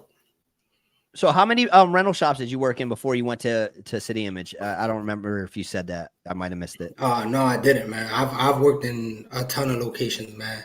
I've worked in a ton of locations, and I was forced to bounce around from hood to hood. Like I've cut at hoods, man. Like hoods, like where it was crazy places where like things were just not being ran right at all. But the main thing was that kept me bouncing from shop to shop was people not running it right, and there would be times where I would show up. There would be no electricity, or the shop sometimes would just be closed. I don't even know where it's at no more. There'd be times where I remember I left for lunch one time. I showed up, the inspectors was there. I had to wait till they left to come in and grab my stuff because they shut down the shop. So, you know, this all happened to me with rental shops where people were, they was keeping all the money, but they wasn't putting it back in. So as a barber, I was taking that hit. So what were some of the beliefs that you had about commission-based shops or barbers that worked in commission-based shops prior to you actually joining Joe? You know what I'm saying? Like I don't know how long you've been tuned in, but I shared some of my thoughts earlier. Like I always thought that commission-based shops were mainly for beginner barbers to build up their clientele, then go out on their own, do booth rent. Then you don't go back to a commission. I always thought early on in my career that working at a commission-based shop with them taking 50, 50, 60, 40 or whatever, that there wouldn't be no way I was going to make, you know, $100,000 a year. Those are some of the things I believed prior to getting to seeing like, okay, this is not necessarily true. So what are some things that you thought prior to working for Joe? Maybe some things that you were scared of or misconceptions you had? Well, again, being on the other side of it, doing booth rent for so many years, right? I did booth rent for 17 years, actually. And my negative beliefs on commission shops was I didn't see anybody that was giving back. Nobody was putting money into their shops. They were just taking their cut. Now, my mindset was, I'm not going to go in there and grind for you because I work hard, man. I walk in there and I start cutting when I get there, and I don't stop cutting until I leave, bro. Like, I was forced to take lunches. You know what I mean? Like that's my thing. Like I want to cut through them, but I realize I got to eat too. You know what I mean? So now my thing is, what I do is I realized that, what happened was I realized that these guys here, they were giving back and they were putting their money into the shop. So I started seeing that and I felt good about that. And the fact that I was working as hard as I was working and I was getting it back, at no point did it cross my mind like, yeah, these guys are just greedy. I did see a lot of guys, though, prior, which gave me a very sour taste about going to work in a shop that did commission because their barbers were working and working and working, and they had nothing to show for it, no benefits, no nothing. And these bosses were balling. Shop falling apart, but the boss is balling. You know what I mean? Like here, everybody eats. So Got you. I'm happy about that. That's awesome. And somebody asked, what's your percentage? Is that something you're willing to share? Yeah, that's tell me how much they make first. You know what I mean? Like that's I don't know why that matters. So I'm doing good. I earn a living. You know, because barbers were weird, right? So like we're so focused on these vanity metrics instead of the bigger picture. I remember one time I was having a conversation with somebody. I've shared this story a few times, but I was at a hair show and I was sitting at a table. One was working in a commission-based shop and one was working at a booth rent. And the dude I was working at a commission-based shop, he asked me, say, "Yo, Marv, can I ask you a question?" And I was like, "Yeah, what's up?" He's like, "Do you think paying the owner of the shop $500 a week is too much money?" And before I even could answer, the dude sitting next to me was like, "Hell yeah, bro. You're getting robbed." And me, I had known better at that time. Earlier in my career, I probably would have said the same thing. Like, bro, you should, what, $500? But at that moment, I had more of an understanding. So for me, I said, well, hold up. I said, well, what are you getting? And he explained a lot of good stuff, kind of like what Joe does for City Image Barbershop. A lot of paid time off. He was actually at that event because the shop owner paid for his ticket and travel there, paid for shop education, a lot of really good stuff, right? And then I asked him, I said, you know, if you don't mind me asking, how much do you make a week? And he said, well, before I pay him, I'm usually making between $2,500, $3,000 a week. So, you know, I'm taking home between $2,000, $2,500 a week. So for me, I'm like, all right, you seem to be doing pretty good, right? So then I asked the booth rent guy, I'm like, well, you know, what's your situation look like? And I believe he was paying like $150 a week at the time for booth rent, right? And I'm like, well, what does that get you? And he was just like, it's my space. That's where I rent. I pay $150 a week. And, you know, I handle everything else. I come and go as I please, blah, blah, blah. And I was like, well, how much roughly are you making a week? And he's like, well, on average, I usually make between $800, $1,000 a week. So it was just interesting because in that moment, the one barber is paying out $500 a week, right? But the other barber's only paying out $150 a week. But the one that's only paying out $150 a week thought he was in a better position than the barber that was paying out $500 a week, just because as barbers, we're so conditioned to focus on how much the owner is getting or what's the percentage split, rather than taking a step back and looking at the whole picture to see, you know, is there a fair exchange in value, and how is this impacting my life overall? I mean, if you're paying $500 a week and you're making a nice chunk of money, you got paid time off, you got, you know, a owner that's paying for education, paying for you to go to these places. I mean, you're doing all right. So, you know, I say all that because I'm sure you've been there too. Like when we're especially younger or newer in this industry, and unfortunately, even as we grow and evolve, we don't necessarily grow and evolve business wise. A lot of times we just focus on that vanity metric, and it's like, well, what's your percentage? It's like, what does it, bro? I'm making good money. I'm making really good money. I pay time off, spending more time with my family. Like the pressure, a lot of the pressure's off me. You probably don't even really have to market yourself like that if you don't want to. You show up, you cut hair, you go home, you know? I don't got time to post, man. that's the crazy part. Like I want to post, but I'm too busy working. Like, and it's not even a flex. It's just, that's what it is. Like, but for me, I'm not a big poster anyway. But to be honest, man, like when it came to working in booth rent, I thought I was doing all right. Turns out I wasn't. Ozzy, like I said, we could be honest. The person we were showing was you, right? We know that already. I just say you're the top earner. He's at 100K a year already, and it's September, and we haven't even gone through busy season. Okay. Barbers, drop some fire emojis in the chat, and that's including that's not including cash tips. Okay, so anybody who's over here commenting like, you know, what did you used to do? What did you used to, it doesn't matter. It doesn't matter. Ozzy, you making more money now than you ever have? Than I ever have, yes. Doing what you love? I'm in the honeymoon phase still. That's it. That's what it is. I need to put that on a shirt. Give me a shirt, Mark. That's I love it, bro. And you gotta DM me. I have to make you that shirt. And I wasn't trying to cut you off. It's just like some of these people are just like ridiculous. I'm grateful, man. Yeah, you know what it is? I could do things now I could never do as a booth barber. I could show up now with my W-2s. I could show up now with my proof of taxes. I could walk into dealerships and they tell me what color you want. You know what I mean? Like it's different now. Like, and listen, you don't want to pay percentage. You won your time back too. That's what you did. You won your time back, and that's what it's about in life, right? What do we talk about today, Ozzy? What happens when people say, because one of the comments, a lot of the comments that I was hearing is, if you're in commission, you're capping yourself. Okay. So what do we have to say about that? A cap is a great thing, man. If you're at your cap, means you hit the ceiling, bro. You just, now it's time to start chasing even more. That's what it means. If you're capping, you're maximizing your potential. So now it's time to start diversifying your income. You know what I mean? Absolutely. And that's the point, is there's nothing wrong with capping or feeling like you're capped, quote unquote, because you can uncap yourself in different ways, right? Like first thing you could do is buy your time back, right? Imagine making a lot of money as a barber and not working Fridays and Saturdays because you're so booked.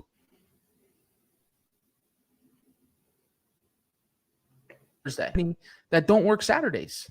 All right. And they make a lot. They do really well. Right.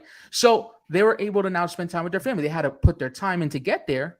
Right. So my point is, you can win your time back by being uncapped, or you can take that money. Right. Because now capped money means what? You know what you're going to make.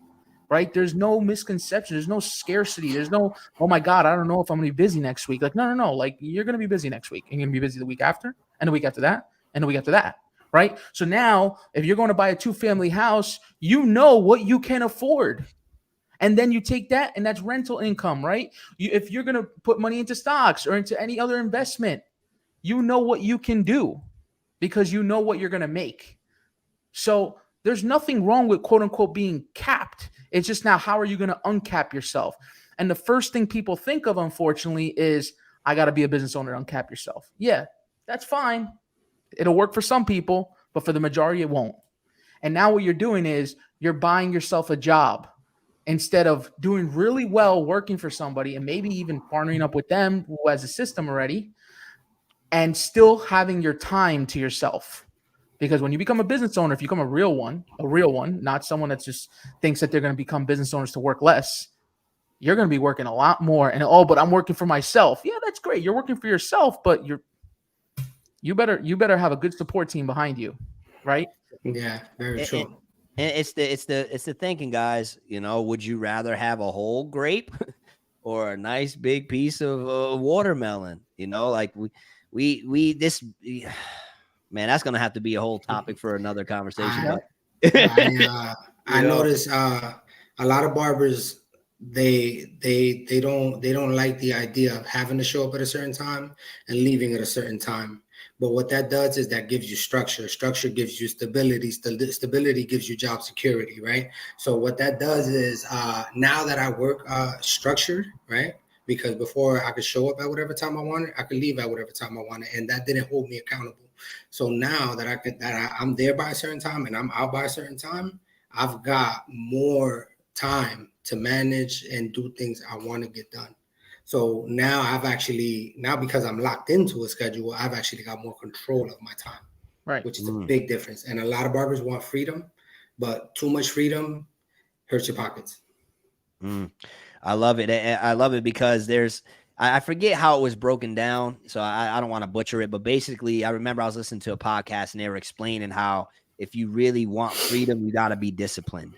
Right? It's like we think freedom is a free for all, you know, it's just do whatever you want. But ultimately, to create the freedom you want, it's going to require you to be disciplined. So I guess to a degree, that's what you're experiencing right now.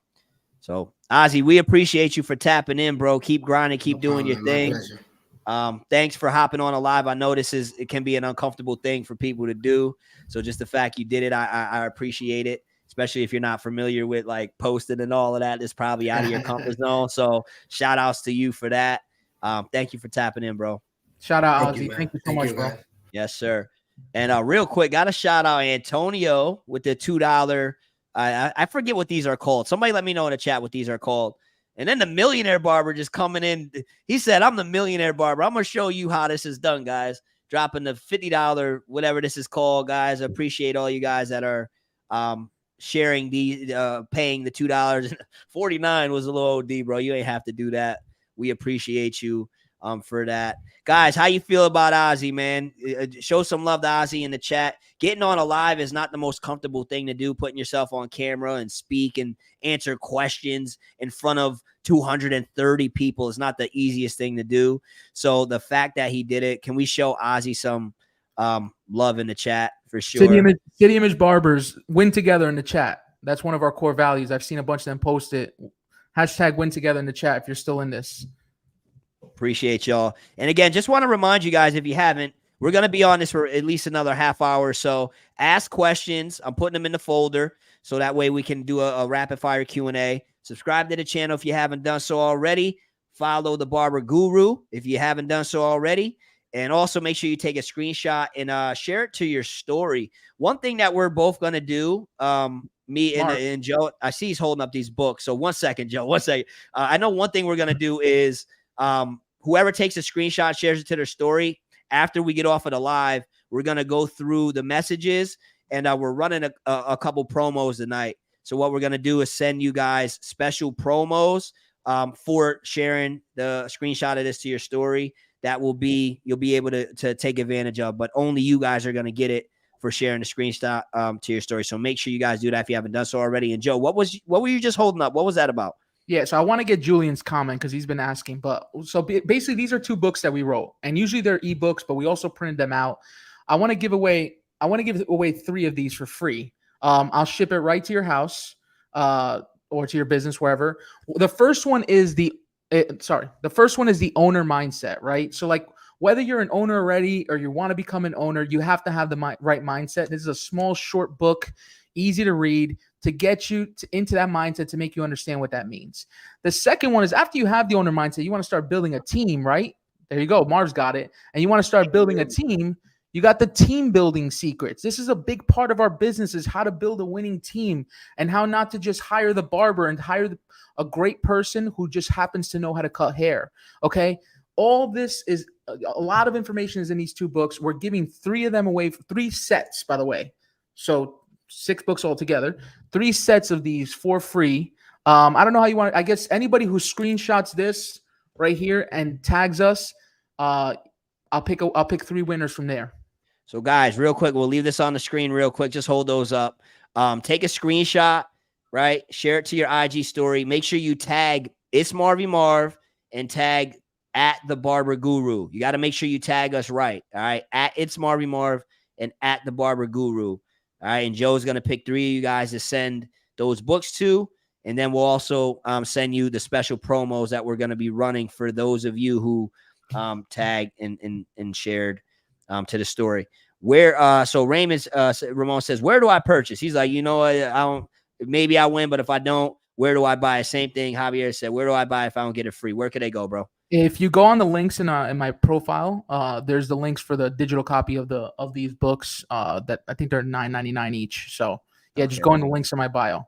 All right, so what he's saying is you go on his page and you click the link and here for the links, and then it will bring up this tab. It's all right. You can click follow link. You'll be good. Ain't nothing gonna happen. And then you'll see right here. Yep. So you see the owner mindset that will pop up. That one will pop up. And then there's the let me go back to this tab, the team building one, and this one will pop up. All right, you guys got it. So if you don't win, that's where you can purchase those. And how much are they if they don't win and they want to buy them? I think they're $9.99 each. Okay. So, bro, come on. It's a cost of edge up. And Mr. Capella says, thank you, Joe. Thank you. Same thing you're offering with the course, with the price of the course, what we're offering tonight with $197. I mean, you bought sneakers that were more expensive, and what did that do for you? You know, but you're buying a course that's going to teach you how to scale your barbershop, or even if you're not going to own one yet and you're about to own one in 6 months, why not get ahead of the game? Right. So just let's take a few steps back. Right. This course, what exactly is this? It's called the Online Barbershop Owner Masterclass. What comes with it? Can I share my screen? Yeah, absolutely. Yeah, let me share the screen. Let me just show them.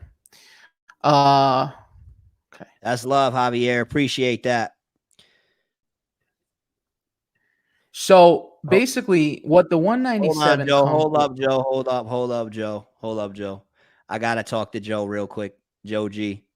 It's hard to take advice from barbering from someone who hasn't ever cut hair, man. I don't know. Let me ask you something, Joe G. Is barbering a business? Yes or no? All right. Is Joe running a business? Yes or no? So the idea that you can't learn something from somebody that's running a business where, number one, they have 10 locations, and how many barbers total? About 50. About 50 barbers total, 10 locations. Regardless if you agree with everything he says or not, to think that you can't learn from somebody that doesn't cut hair is going to be one of the most limiting beliefs that you could ever hold. I'll tell you what, bro, I've learned so much about business and myself as a person and everything in my life from people outside of barbering. Don't get caught in the bubble of thinking that you can only learn from barbers, bro.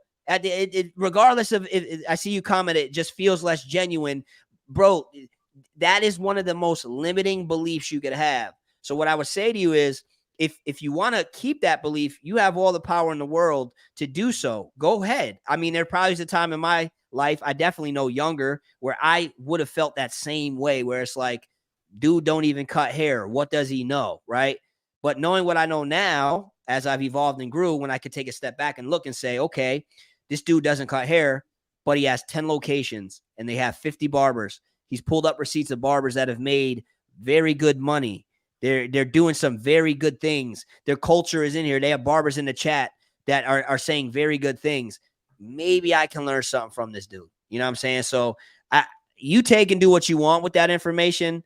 I just felt like I just wanted to share that for you and anybody else on here who might be thinking the same thing. Cause I know there's probably a few of you on here that are like, well, this dude don't cut hair. Joe said, look, Joe, he said, I hear you. I'll listen to you, Marv, because you a barber. Joe, there we go, Joe G. Joe, we got the same name, man. Like, how do you not want to listen? But the thing is this, if I was sitting here trying to teach you how to fade, then I could see you saying that. Facts. But like, I'm teaching you business, and why not learn it from someone like me who actually has 10 businesses in your industry, as opposed to learning from someone that doesn't have 10 businesses in your industry, but you'll still learn from them. But wouldn't you want to learn from someone who's doing it in your industry? Just because I'm not cutting hair, again, if I teach you how to fade, you can tell me I'm trash because I don't know how to fade, right? Joe, if you ever get on my live trying to tell us different fade techniques that we should try out, Joe, I might have to give you the boot, bro.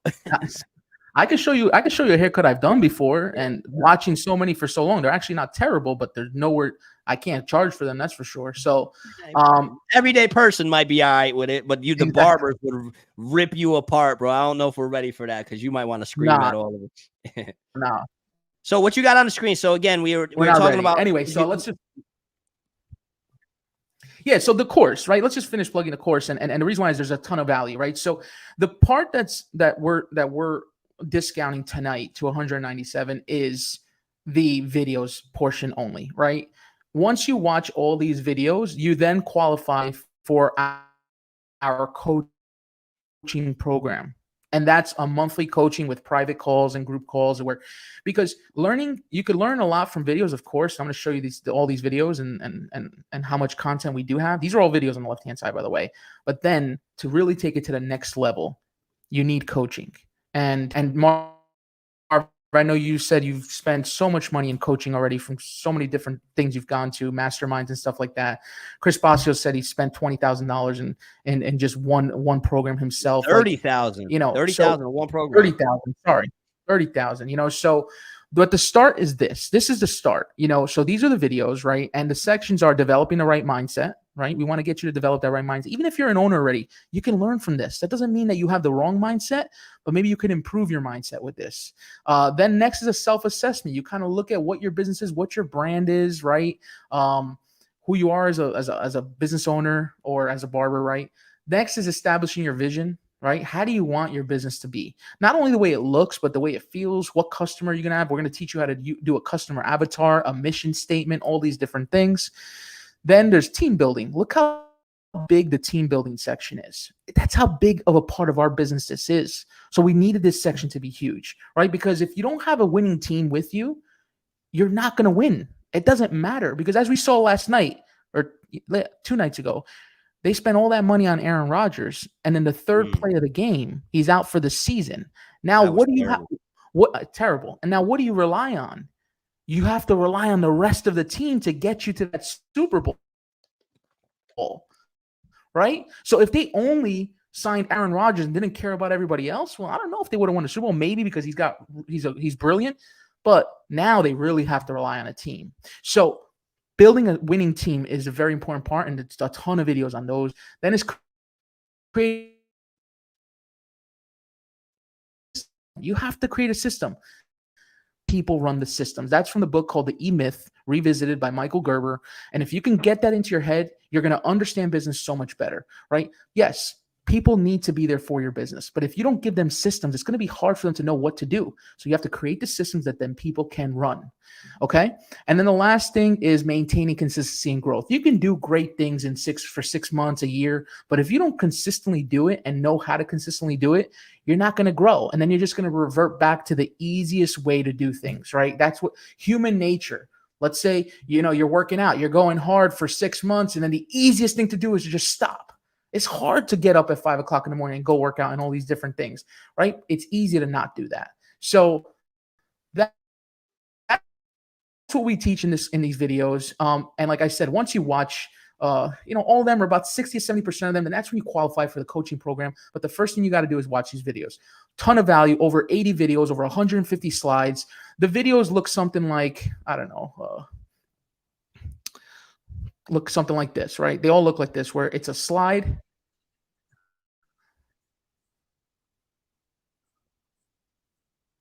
Got you. So basically, it's a slideshow, and it's me talking about it in every single video. Okay, so I'm not just telling you to go through a slideshow. You're not just hearing a voiceover. We put in a lot of work into this, okay? And we're giving it away for $197. Usually the video portion is $1,000, right? Because we want to attack more and more people in the industry. We want to get it into more. We understand that not everybody can spend $1,000. And if we can help them with just these videos, and even if they can't get into the coaching program right away, that's fine. But at least they have these that they can have as a resource to always revert back to. And that's my pitch on this. I think it's a great course. If there's any course members that are in this live, shoot a comment right now and tell people you love the program. I love it, Joe. We appreciate you putting that together. And what I will say to you guys is this, right? I understand where when you see somebody talking about a course, I understand the jokes. I understand the hesitation. I understand everybody's got a course, right? I get it, right? And especially if you're somebody that's never actually invested into a program or a course or anything like that, I can understand the hesitation because I've been there, right? And I've also had the mindset where I thought to myself, well, why would I pay for something that I can just learn on my own, right? I could go on Google, I can go on YouTube, I can do all of that for free. Why am I going to pay for it? And what I've learned is that when you are buying courses and programs, number one, you want to start with asking yourself, okay, is the person whose program I'm going to buy, are they credible? Do they have the resume to make the claims that they're making with their program, right? So if you were going to invest in a course or a program, somebody talking about how to, it was called the Barbershop Owner Masterclass, and it's coming from somebody that you can't even verify owns a shop. I get it, right? It's like, why am I going to spend my money on that, right? But when you look at somebody who owns 10 locations, whether you agree they should be booth rent or commission, right? Either way, he owns 10 locations, right? So when you see somebody that's doing that, and you're wondering, okay, am I going to actually gain some value from this? I mean, bro, I think the answer is pretty obvious, that there's probably going to be something of value in that program, right? You're probably going to learn a thing or two. You're probably going to be able to save yourself a lot of headaches and save yourself a lot of money in the long run. And think about it this way, right? Just an analogy, right? Because a lot of you guys think, well, Marv, I can just figure this out on my own. I can search it on my own. An analogy to hopefully drive the point I'm trying to make to you home is, imagine you went on vacation somewhere, right? And you went to a nice spot and you went with your family and you wanted to see all of the nice places that are in that spot, right? With you not being from that spot or not really knowing where to go, you're kind of playing the guessing game, right? You might sit on Google, you might ask a few people where you should go, and ultimately you might go to see a nice place or two.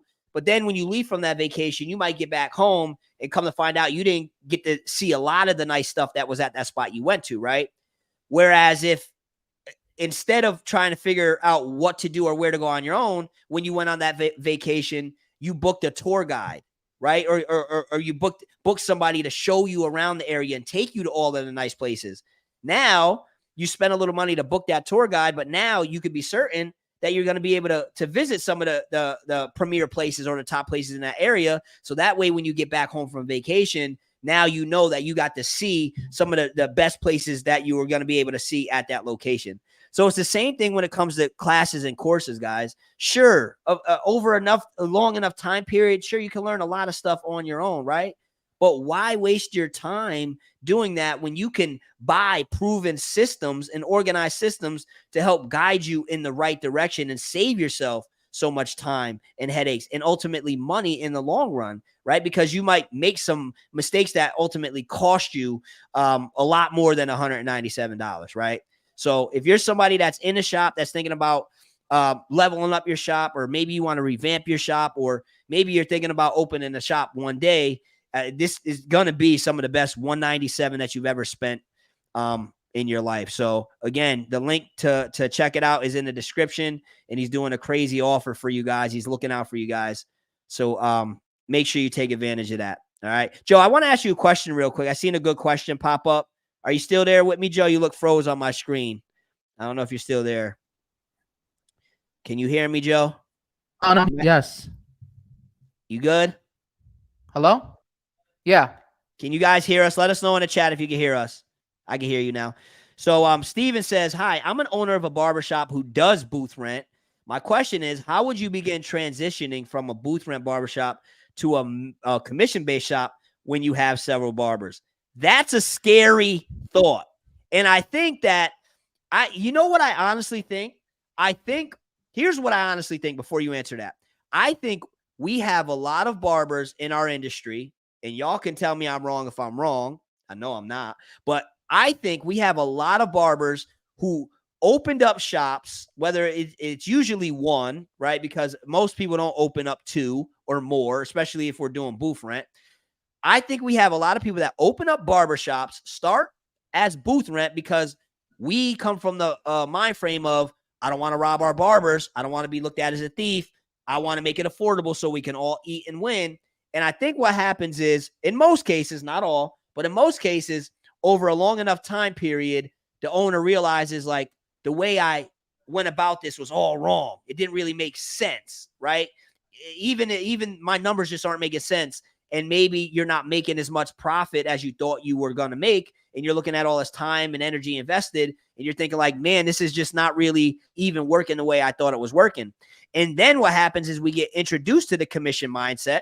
And I know a lot of booth rent barbers that are booth rent shop owners that have at least told me, have said, if I knew what I know now, I would have just opened a commission-based shop, right? So I think we have a lot of booth rent owners in our industry that would love to make that transition, but are terrified of making that transition because we don't know how to, right? Because when we do make that transition, yeah, we might lose some people. So the fear of losing people is a very real thing. So, with all that being said, what would be your advice, Joe? I don't even know if I'm assuming you probably never had to do that, but what would be your advice to Steve? That I'll bring his comment back up on the screen, but he's thinking about making a transition from booth rent to commission. Yeah. And Steven, I know he bought the course the other day. Thank you so much, Steven. So listen, that's happened. I've had course members that have had to deal with this and do this. There's been a few of them, actually. And what I always say is you need to evaluate who's on your team first. Who do you keep that you know is going to ride with you and is going to trust your judgment to make to make a change in the business that's like this? The next is who are you on the fence about, that if you have a conversation with him and you outline everything correctly, they might take it the right way or they might not, and then you might have to let them go. And then who can you absolutely not stand going, like that, they're not a part of your business and they're never going to go for this, but you also don't want them in there anyway, and get rid of them immediately. The problem is that most of the time, I'm telling you right now, Marv, if there's 6 barbers, maybe 1 they want to keep, 5 they want to let go. And now you have to make the decision and say to yourself, can I get rid of all my barbers and start over? right? Hold that thought. I don't want to cut you off, but Vinny, if I seen you left a comment. You said I did it overnight. Literally, luckily I had their trust and it went well. Vinny, type your email in the chat if you still want to go live, and I'm gonna shoot you over a link so you can click on it, and then we'll bring you on to talk for like 5-10 minutes. Sorry about that, Joe. Yeah, no problem. So that's the hard part, right? Is that in most cases, they have to fire their entire team, and then you have to make a decision to say, do I have it in me to grind it out by myself if I am a barber, right? Grind it out by myself, even if it means getting rid of everybody and closing one more day a week, and just because I can't work 7 days or whatever, or 6 days, and starting over and sticking to that plan and only hiring good people who just happen to cut hair. And that is my first advice I give everybody. Assess your team. Who are the A, B, and C players? Get rid of your C players. And if someone's on the fence, you gotta stay strong with it and say, hey, now if that 1 or 2 people that you do want to keep on board, it's okay to give them a higher commission, because you need them to be you want them to be the foundation of the business, right? So you give them a little more than you would give a new barber, because they are making a change, and it's a life-changing change. And if they trust you enough, they're going to do it, right? As long as you give them a plan and you make them understand that they're going to grow and it's going to be better for the entire business because you can profit more, you can give more, all that stuff. You're going to have to take care of them a little bit more than everybody else. But then you start the process of bringing on more people, and now you're paying them the way that you should be paying them, right? A base pay plus some commission, and give them incentives going forward. And now you build a business, right? But you have to start with getting rid of most of your team, because I can guarantee you that anybody in here that has a chair rental shop, they probably want everyone gone. Yo, it is interesting, right? Like, yo, as barbers, when we're to think about making any drastic change to our shop is always like, all right, man, this is going to be tough. And we might lose some people, right? Speaking from an industry standpoint, but it's funny because a lot of barbers are scared to lose the barbers that they actually kind of want to get rid of anyway. It is interesting, and that could be the way, I guess, that you kind of revamp and start from scratch. But you can't go into business scared, and you have to be able to risk it all. That's the problem is safe business is not business, right? In a sense of like, if you go in safe to anything, you're never going to do anything beautiful and special, right? That's just not going to happen. So you have to take risks in business. And that's the problem in the barber industry. It's really not risky to open up a barber shop, especially if you do it with like cheap, chairs from China, and you just slap some paint on the wall and some crappy stations that, those tool chests or whatever that are easy to buy, and you don't need any installation. You just put them up, right? Not saying the tool chests are crappy, but there's no installation needed. You put the brake on and it's there, right?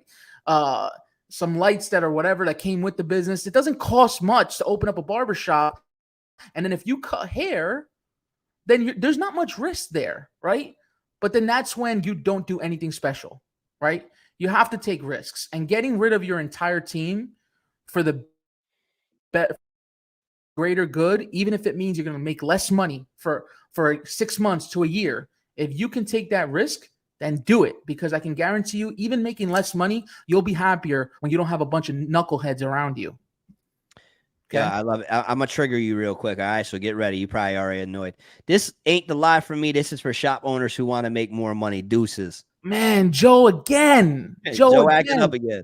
Deuces, man. Sorry, it's not for everybody. I'm not for everybody, and you're not for me either, but it's all good. We got the same name, so have a good night, bro. Thank you for tuning in. Thank you for if it took you an hour and 53 minutes to realize it's not for you, damn. Thank you, though. Thank you. Vinny, I need you to type your email. It says, can you see it? I can see that comment, but I don't see your email. I need you to type your email in the chat so that way I can send you the invite.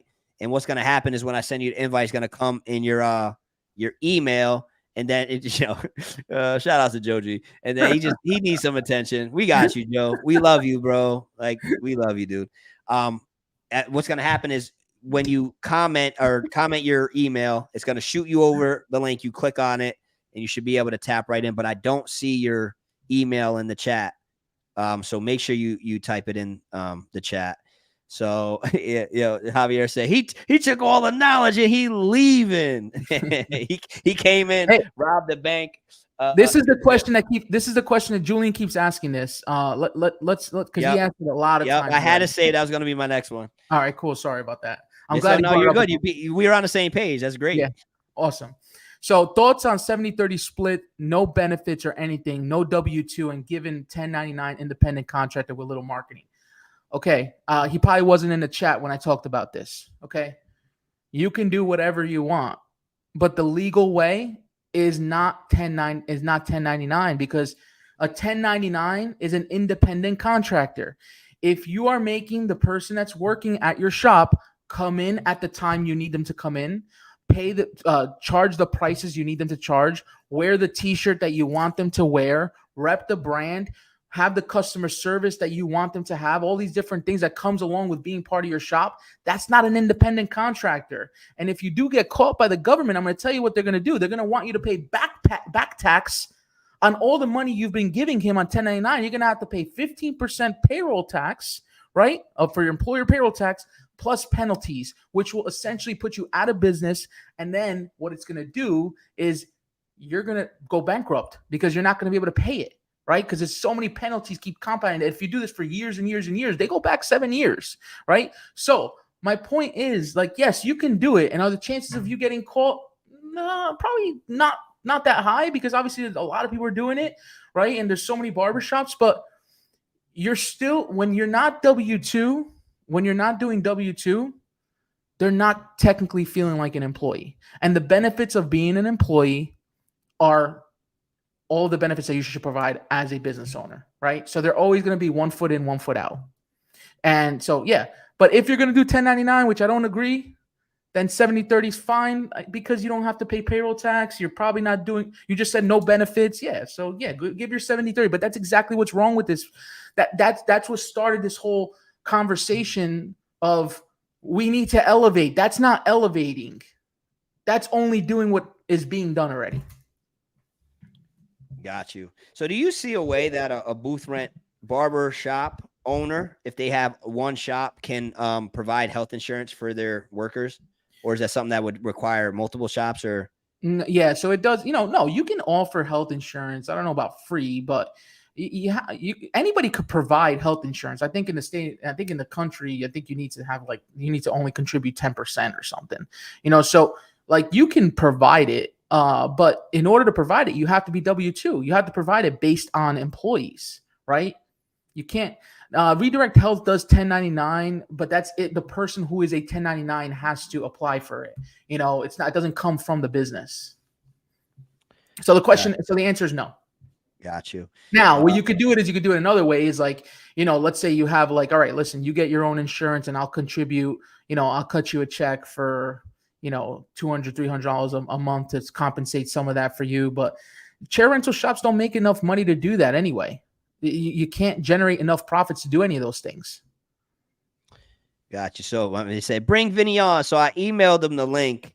We're waiting for Vinny. Vinny actually sent me a receipt. He sent me the P&L from his shop last year. And he grossed total income was over $1 million for his commission-based shop. One location? That's what I'm trying to figure out. It might be. That's phenomenal. That's gonna be wild. But I'm waiting for him to.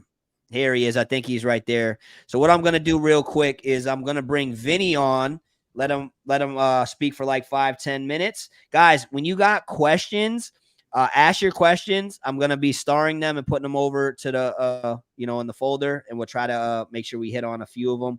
Again, real quick before I bring Vinny on, we about to bring him on. I see him backstage. He's warming up. He's shadow boxing. It's about to get real. Barbers, take a screenshot. Share this to your story if you haven't done so already. Let the people know we giving some game out over here. Subscribe to the channel if you haven't done so already, and make sure you follow the Barber Guru. So again, we about to bring Vinny on real quick. And before I do, let me just pull this up. Where's my let me see if I'm gonna be able to pull this up. Is that it? Yeah, that's it. Because this is what he sent me. Let me see if I can window. No, that's not it. No. How do I? Somebody's commenting. What you said? Bro. That's not. Somebody's comments are No, I'll funny. figure out a way to bring it up. We're gonna bring Vinny on while I'm figuring out a way to bring this up. But he sent me a P&L. He sent me the receipt, so he's coming with receipts. So let's add my man Vinny to the stage. Yo, Vinny, what's up, bro? What's up, Mario? How you doing, bro? First and foremost, I want to say I appreciate you for reaching out, for engaging in the comment section on the post, and then reaching out and being willing to come on the platform and share some insight. What's cool too is we got, a handful of people tuned in that are excited to hear from you. And so it's making me a little excited to hear from you too. And especially after you sent that, the P&L, which I'm going to try to pull up, but I believe it said that you grossed over $1 million last year from your shop. Is that correct? Yeah. So we did a little, I think last year, I think we were like 1.2, 1.1, something like that last year. So yeah, we're one location. We have 11 barbers, 12 with myself. Joe, shout out to you too, bro. I appreciate you, man. Everything that you're dropping this knowledge, man. And thank you. If it's real serious, man, because the barber industry is it's growing, and there's a lot more owners, like you guys were saying, that are very aware as to where they're losing money, but they're just afraid to take that leap and go into a commission-based shop. However, the reality is that I really started to learn money whenever I got my first location, and I was like, man, I'm losing big time with a commission-based shop as an owner. And so what I really started to do was just hone in on KPIs, key performance indicators, that I could make my money, how I'm losing money, projected incomes from percentages to the barber in the chair to how much hours he's working, to how much we're charging. So I really started to hone in on my business. And at the end of the day, I started to come up with solutions. And the number one thing that helped me the most was, like you were just saying, Joe, you had to reevaluate your team and see who's with you, who's going to ride with you. And at the end of the day, Marv and Joe, man, we were able to get to a point in 2020. We did right at $1 million after COVID. So from May to December, we did $1 million. What's crazy is 2019, we were at like literally 200,000. So from 200,000 in 2020, when I switched to the commission, I mean, we went up to $1 million. And then 21, we started gaining more momentum. And so now this year, we're looking to kill it. Over half of my barbers are making over 6 figures. You know what I mean? And so the reality is what it is. I mean, if you feel like booth rent is for you, hey, more power to you. If you really want to go to the bank and get a house and build a house and go and get a car, like Ozzy was saying, shout out to Ozzy too, man. That was dope. And a lot of my barbers that came on with me, they were, working 2 jobs, doing Uber. One of my barbers was able to go and have back surgery, and he was out for 5 months and still had plenty of bread. He was, sitting up. And so, it just goes on and on and on. So, yeah, we're to the point now where literally I have skimmed back all of my business just recently to see if I can grow any more. And I'm to the point where I'm like capped out on this particular location. Can I ask a question? Yeah, sure. So I see here cost of goods sold. That's always labor, right? Usually right. So now contract labor, that's the 851, right? Let me see. Yes. So now the 1099s. Yes, sir.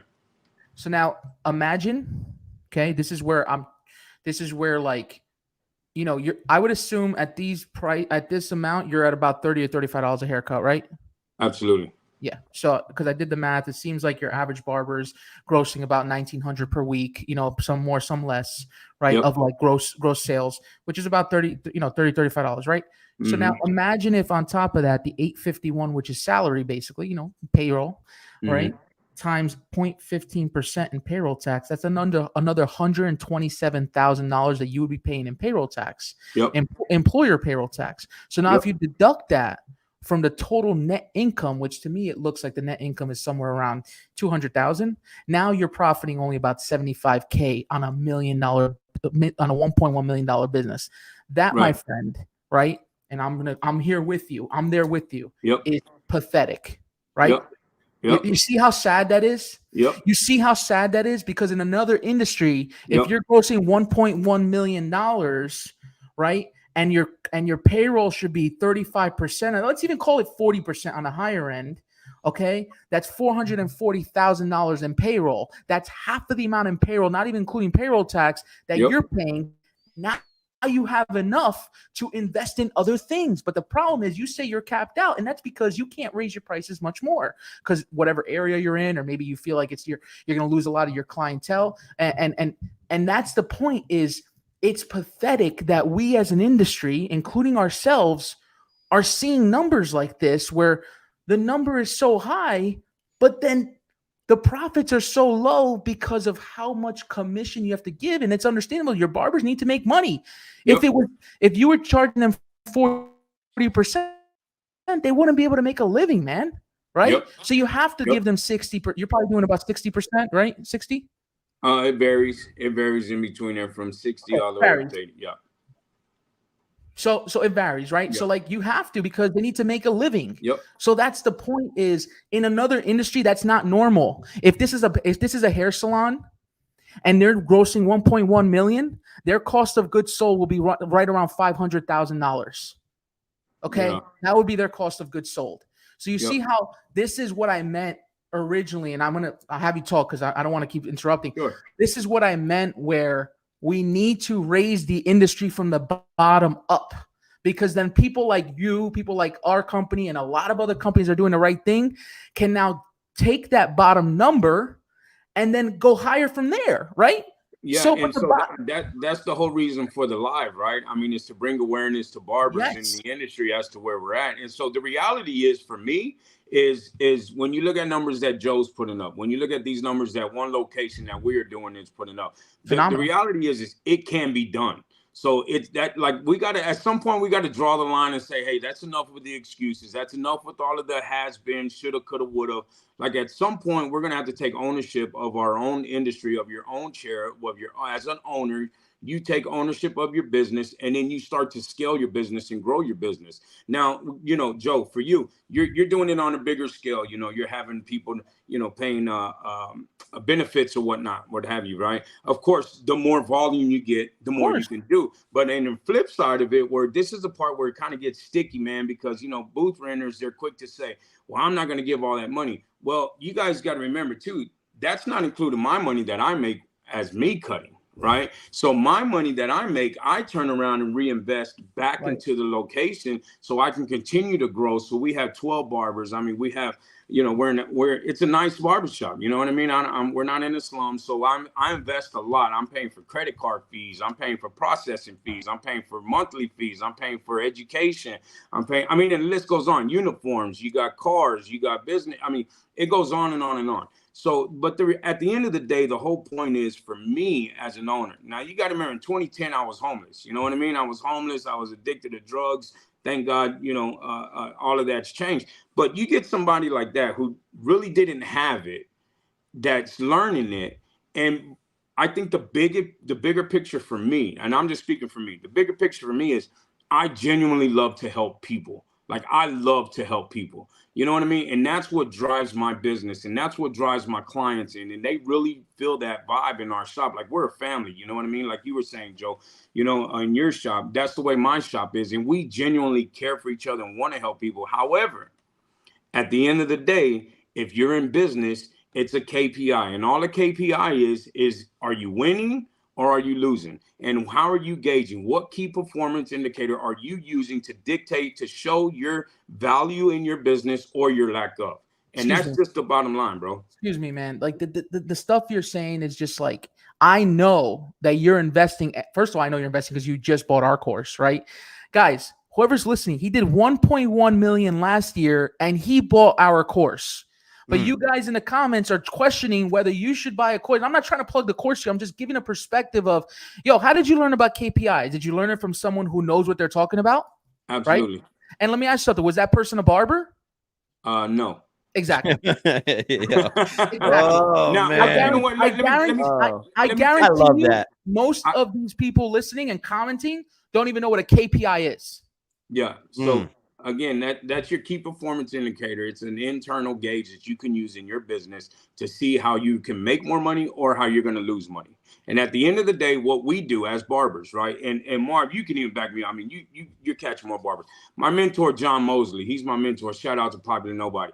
That's my boy, man. So me and John, when we get together, like we throw some crazy facts around, right? And this is the reality with barbers. Like we're so focused on what we're paying or how is it commission based or boot rent. But here's the reality. When's the last time you seen a barber promote a shampoo? When is the last time you seen a barber promote product? When is the last time you seen barbers really sell product? Like what is your number that you sell in product? What does your tips look like? You know, because a tip is what I always say is your tip is a clear indicator as to your service. So if you don't have tip money, you don't have good service. That's just period. That's just what it is. And so we're so caught up into, I feel like the very minute things when there's so much money that we're leaving on the table as a business, as an industry, as a barber. You know what I'm saying? So, you know, the barber industry is for everybody. Everybody can make money in this industry. And if you limit yourself to thinking, well, he doesn't know how to cut hair. Who gives a damn? The dude knows business, bro. Business, money talks. You know what I'm saying? Look, companies don't want some dummy. Companies want a person that actually has substance, that has depth into their conversation and what they're talking about. And the last thing they want to do is just have some good face up there representing them. If you can come with numbers like that, if you can come with numbers and you can show them, yo, I'm worth 1.1, we're worth a $5 million business, we're worth X amount of business. I mean, my boy JC Padramo at the Spot Barbershop, you know what I'm saying? These boys, when they bring it, they bring it. And now, you know, I teach my barbers, I was like, look, why do you entertain barbers? Let's entertain companies. Yes. Let's get companies, like literally, let's get companies. Paul Mitchell, you know what I'm saying? I'm linked up with Paul Mitchell, and I don't even really promote Paul Mitchell.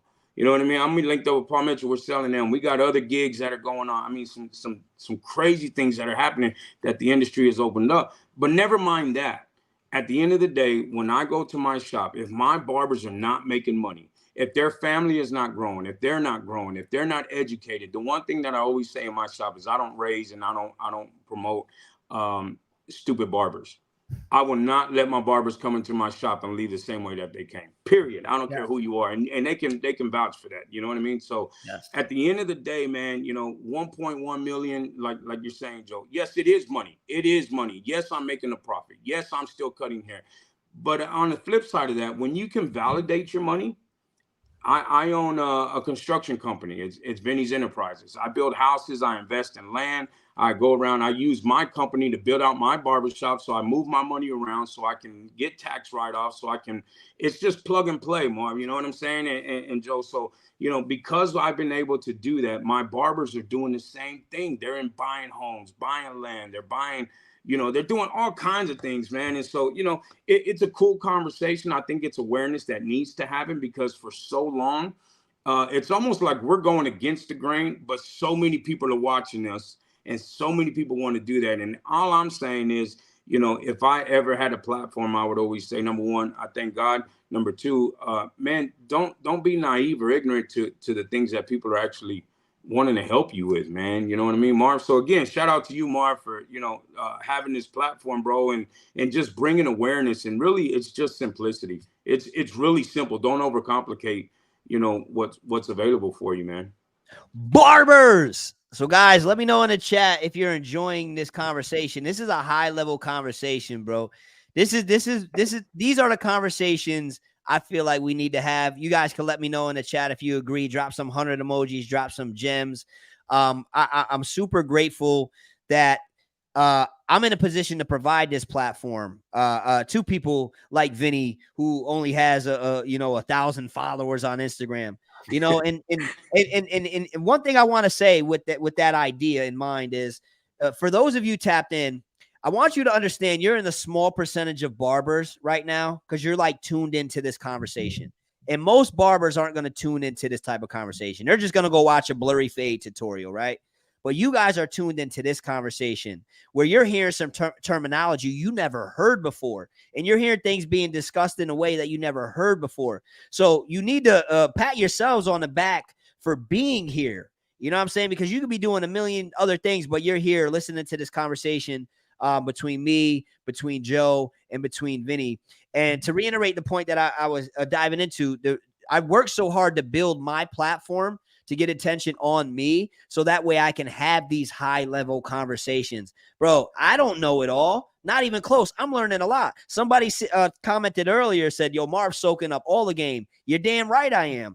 and the skill set that I've developed is somebody that's been able to create content, get the attention, and now the attention's on me. And now I'm like, all right, let me bring some smart people to be able to give the real game. Because what makes me sad is somebody will see somebody like Vinny, right? Barber, Joe's a little different. He's a barber guru. He got 100,000, right? So people, they value that, right? But if we were at a show right now, a barber show, and somebody came up and me and Vinny were having a conversation, this is what most barbers would do. If I was sitting there talking to Vinny and barbers would come up, they see me talking to Vinny and they'd want to take a picture with me. And I'd be like, yo, you got to meet Vinny. Vinny is crushing it right now, blah, blah, blah. That vanity metric of him only having 1,000 followers, a lot of times will make people think that he don't know what he's talking about, right? For some reason in our industry, that number of followers gives credibility to people, and it takes credibility away from people in a lot of instances, right? So what I want to challenge you guys to do is you can't just focus on that vanity metric, bro. There's so many people like Vinny that are in this industry, especially at these barbering events that you guys are going to go to. And so many of you will even unconsciously just blow people off because they're not on the flyer, or they're not standing on the stage, or they're not walking around with the sunglasses and the shiny shoes on. So you won't think to say nothing to them. And I want to encourage you guys to spark up conversations with people when you go to these barbering events, and spark up conversations with people like Vinny when you see him on Marvy Marv's Live. Like when I pull it on the screen, I say, go follow Vinny. Go follow Vinny. You know what I mean? Go follow him, and maybe he's somebody you can ultimately link in and connect with. You know what I mean? So all of that, with all that being said, I just want to say salute to you, Vinny, and always, Joe, you know, I appreciate you.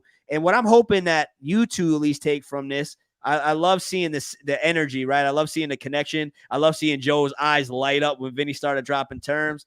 And I know Vinny just bought the course, so you guys are connecting. I don't know how much you guys have talked prior to this, but I think what is real cool is now you guys have connected in a way where I'm sure you guys are going to strategically help empower the industry and elevate the industry together. So I'm excited for that.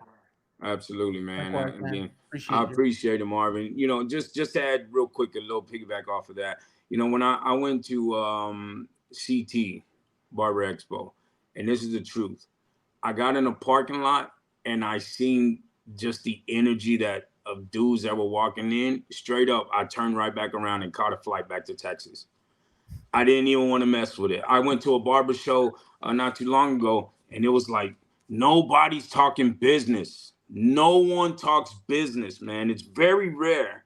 And you know, when you have the ability to jump on a live like this, man, again, I'm grateful. You know what I'm saying? My team, my team, they're riders, man. They're like a bunch of Aussies, straight bro. up, They you know? love you, bro. Yeah, yo, you know, in Houston, man. Like I said, Which says a lot. It says a lot. Yeah, I want to bring awareness to Houston that as number one, a barbershop, as a team, as a unit, a barbershop, you can still grow together and do things that's incredible, man. But you know, more education is needed. Terminology is needed. Look, I'm 41 years old. I just started school like 3 weeks ago, bro, going to Texas A&M and College Station, man, for business.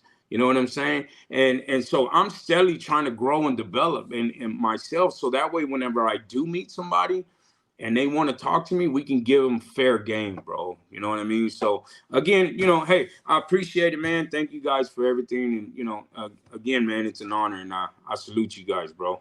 Yo, and what I will say to you too, Vinny, before you go is I understand your frustration when you see some of the stuff that goes into like the barbershop stuff. But we might need you, bro. You know what I mean? Like we might need you. It's almost like the path, you know, that I've shared with people before when they're like, you know, why do you go to some of these things? And I'm like, you know, regardless of how you may feel about it or I may feel about it, I always look at it like, you know, for the greater good, I walk amongst the evil. You know what I mean? Type of thinking. So not saying it's evil, but just saying I get it. You know what I mean? Yeah, I get it. and to be able to make connections with the right people while I'm in there. So I don't know. We might have to get my man Vinny back at one of the shows, but I understand the circus theatrics that you experienced, bro. Yeah, There's times where I got to sit in the car. I got to sit in the car and breathe. You know what it is, man. But again, bro, I appreciate you for coming on, and keep doing what you're doing. You're doing great things.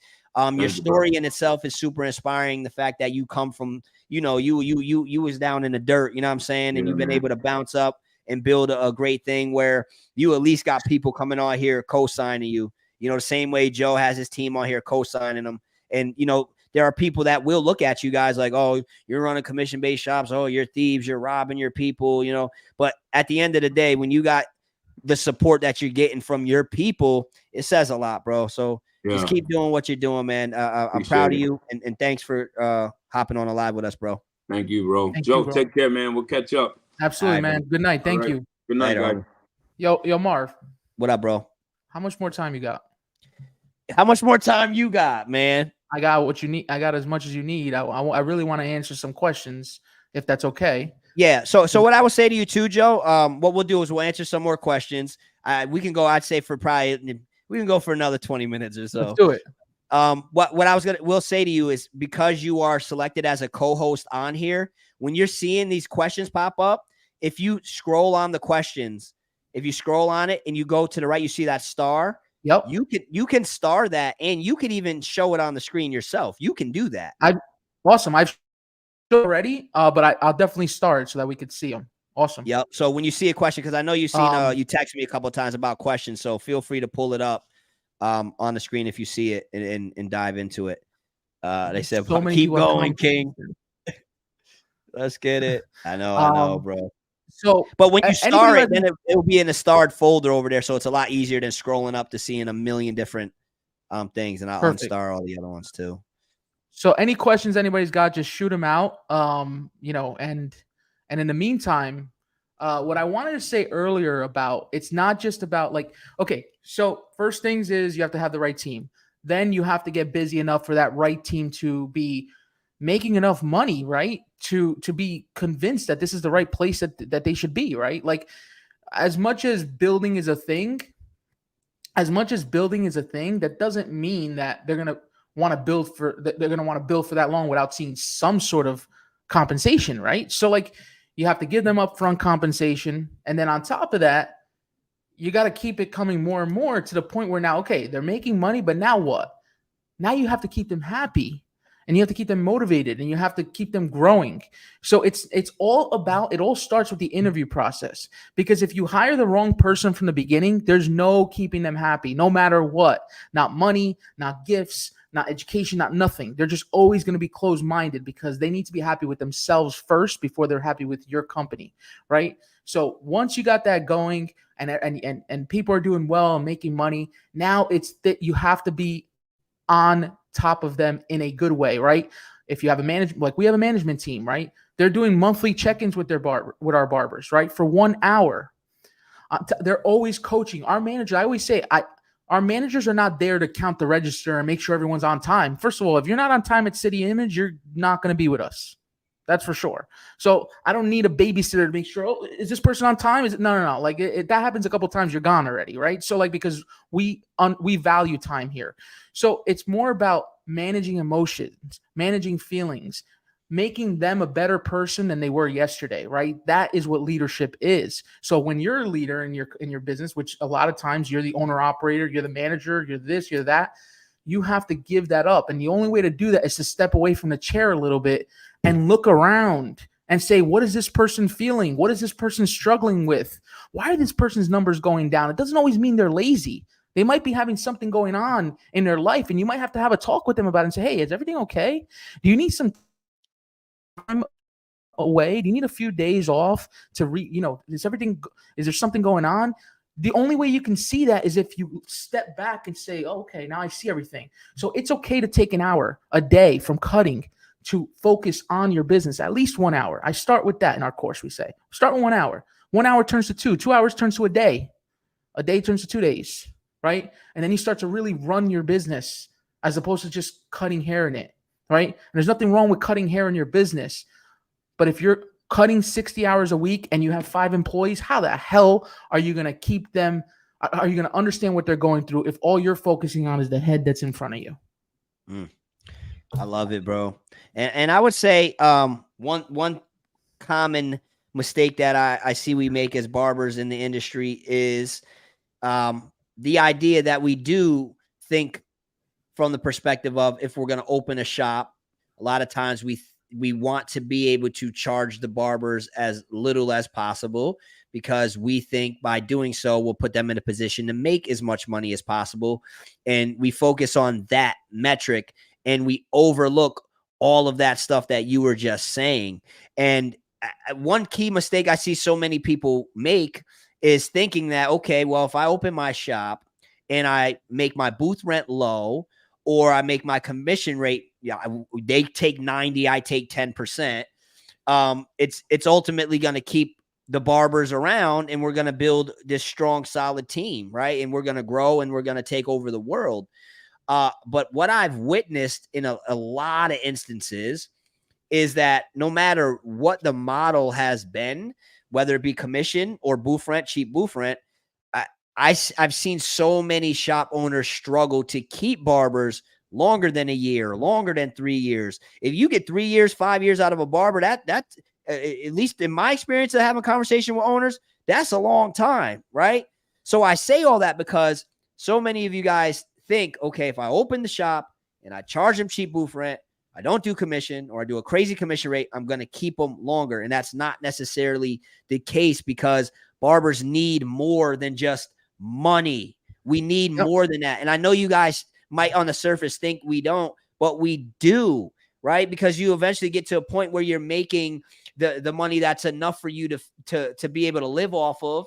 And it's taking care of your responsibilities, and you're feeling like, okay, I'm managing this. Sure, you want to make more, but a lot of times when barbers leave shops, they're not leaving because of that. Even if they identify it as that, when they want to go up on booth rent, or they don't want to, but a lot of times it goes deeper than that. Even if we're not aware as barbers, we leave because we don't feel appreciated, or we feel like we hit a ceiling, or we feel like, the owner doesn't care, and we start feeling all this other stuff. And then we explain it away as, well, I found a cheaper booth rent. So, just keep that in mind for you guys that want to open your own shops, that it's going to be more than just helping your barbers make money. Yeah, you want to put your barbers in a position to make as much money as possible, sure, but you're going to have to provide them with more. And when I say more, it's a lot of the stuff that Joe was saying, checking up on them, seeing if they're okay, helping them in other ways that are aside from just wondering if you should increase their percentage on commission, or if you should lower their booth rent. What are you pulling up right now, Joe?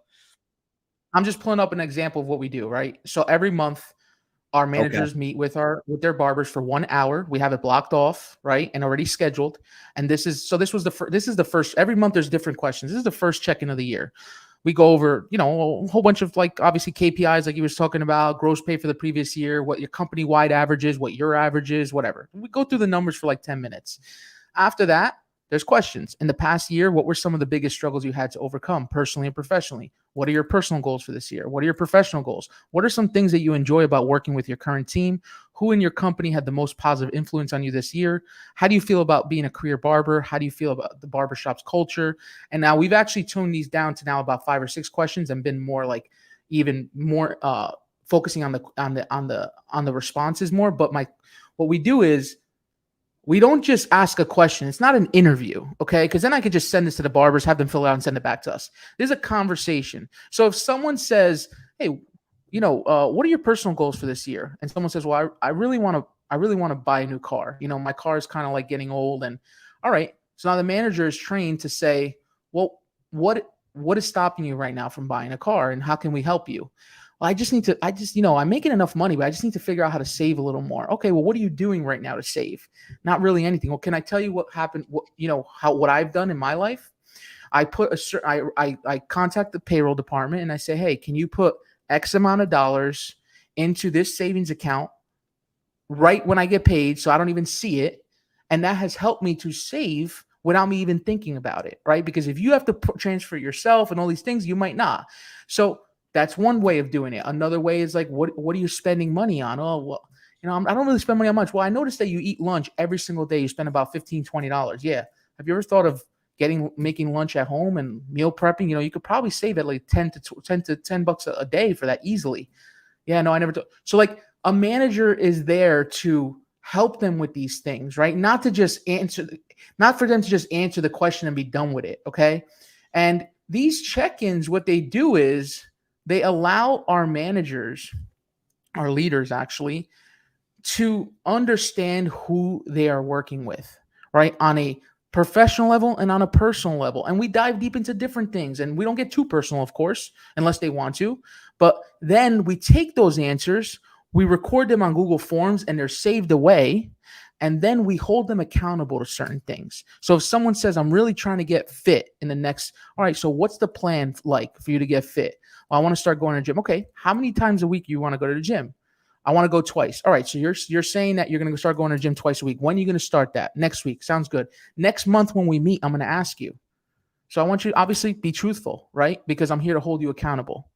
And when they go back, you know what? I actually have been going 3 times a week. Wow, that's awesome. All right. So what's your next goal? So my point is, as leaders, their job is to continue to improve the quality of life for their team outside of work and inside of work. Right. So that goes back to what I was saying. It's not just, oh yeah, you're making money. Good. You should be happy. Like, no, man, it doesn't stop there. We have to be there to support our team. And that's what I was trying to say before. And I wanted to just get that out before we start answering questions. I love it. And I hope you guys are picking up the message. Like, don't be, when you're listening to this, regardless if you think booth rent's better than commission, whatever the case is, right?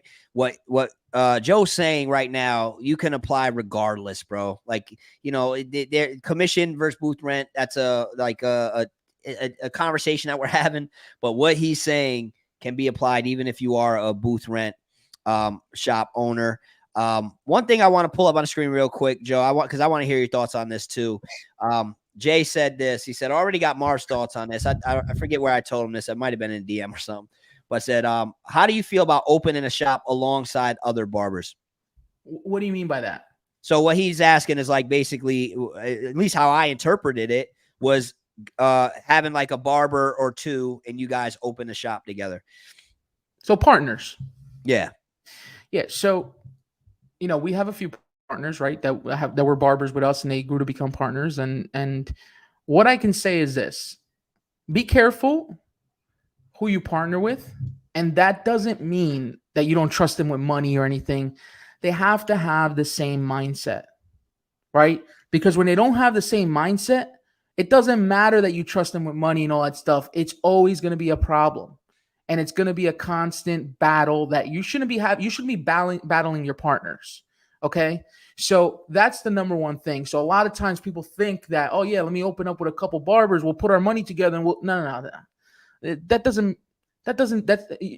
going to wind up out of business, or someone's going to buy someone else out and you guys are not going to even be friends anymore at that point. That's mostly what happens in those situations. You have to partner with people that have like mentality. And on top of that, everyone has to have a role. If everyone's just cutting hair and opening up a shop, then what are you opening a partnership for? What's everyone's role? Okay, what do you specialize in? What do I specialize in? What does this person specialize in? Again, together, can we work as a whole to really grow our barbershop, right? And partnering, I mean, alongside maybe one other person, you start partnering with too many people and that you're all in the same shop, might be a problem. It might be a problem. I just think personally, and you can tell me your thoughts on this too, I don't even think you should be thinking about partnership at all for the first shop. So it depends, right? It depends. If you're with City Image, like Ozzy's thinking about partnership, Yeah, I mean, but you're. I mean, from the like, so right. Me and you are working in a shop together. You know what I mean? And it's like we both are thinking, well, how typical barbers think, well, why are we paying this man all the commission in the booth rent? We can just open our own. I don't think it's even close to worth it to open a single shop and have a partner in it, especially if it's booth rent. Commission, it could be different, right? Because, them numbers get a little bit higher, right? But for booth rent, I think it's a terrible idea. I agree. It has to be partnership for the right reasons, and the right reason should never be money. Yeah. If you're partnering with somebody, just like I have that question a lot. Bro, we've had tons of people, clients, barbers, that say, how much money you need to partner? How much? It's not about the money, man. Like, I need to know who you are. There's been times where we have helped our partners, even if they didn't have money to start up, for certain things. We've done that before. Like, it's not about the money. It's who are you as a person? How are you going to contribute to this relationship? Or do you have the right mindset? And we've had partners in the past that unfortunately didn't work out for that reason, because we went into it for the wrong reasons, right? If you're not prepared to open your first shop and be able to take on that responsibility as your own, you're not ready to open a shop, bro. Like, you're not ready. That's just, it's like, because the mind frame is just, yo, bro, like, why are we paying this? Yeah. We could just split the bills and then split the profit. And it's just not the right mindset to try to enter that world from, bro. Especially if you're doing booth rent, because what is going to be crazy is, in most instances, we're not educated in the business realm enough to really run the numbers and understand what we're doing. So then what happens is we partner up. We say we're going to do a 5-chair shop and charge $100 booth rent, and we don't even know how much the lease is going to be or the expenses are going to be and all of this stuff. And then what happens is everything's harmonious at first, because we're coming up with the name together. We're picking out the chairs together. We're picking out the signs together. We're in there painting together. We get to do the post together, take the picture together. And then it's all beautiful. And then 3 months pass, and 6 months pass, and a year pass.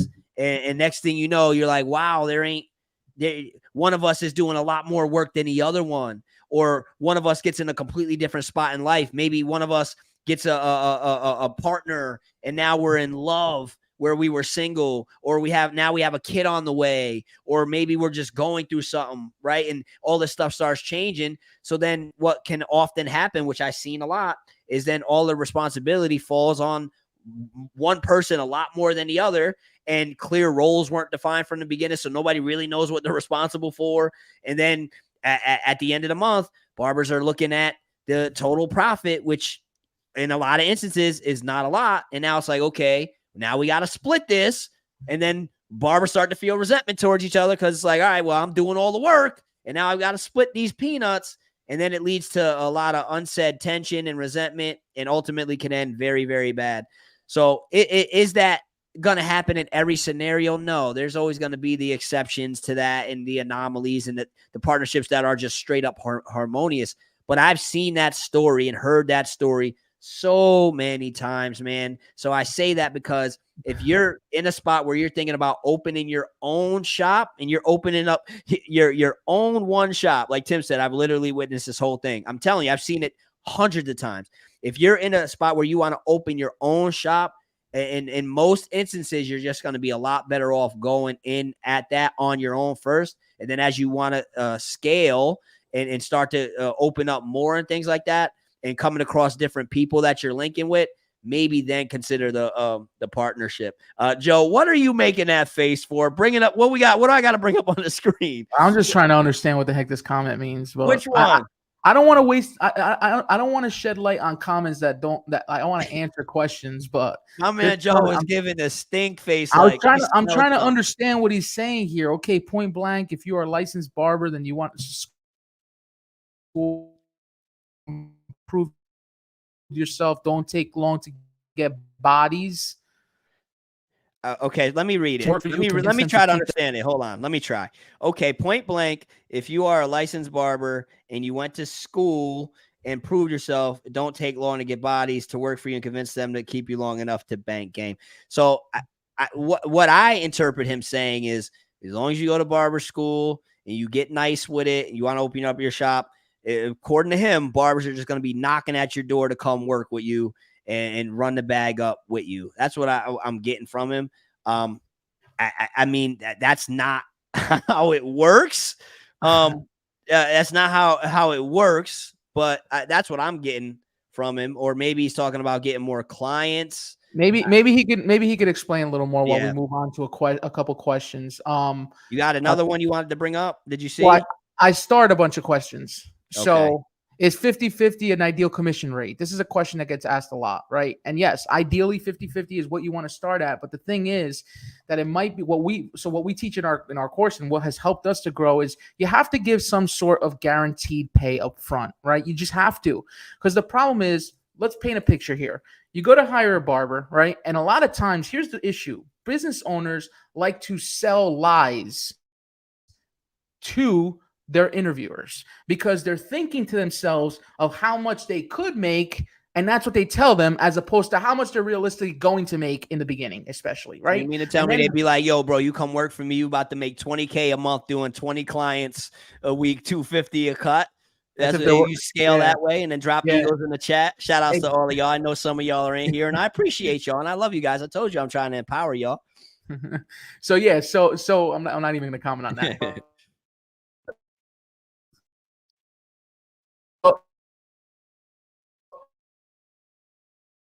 So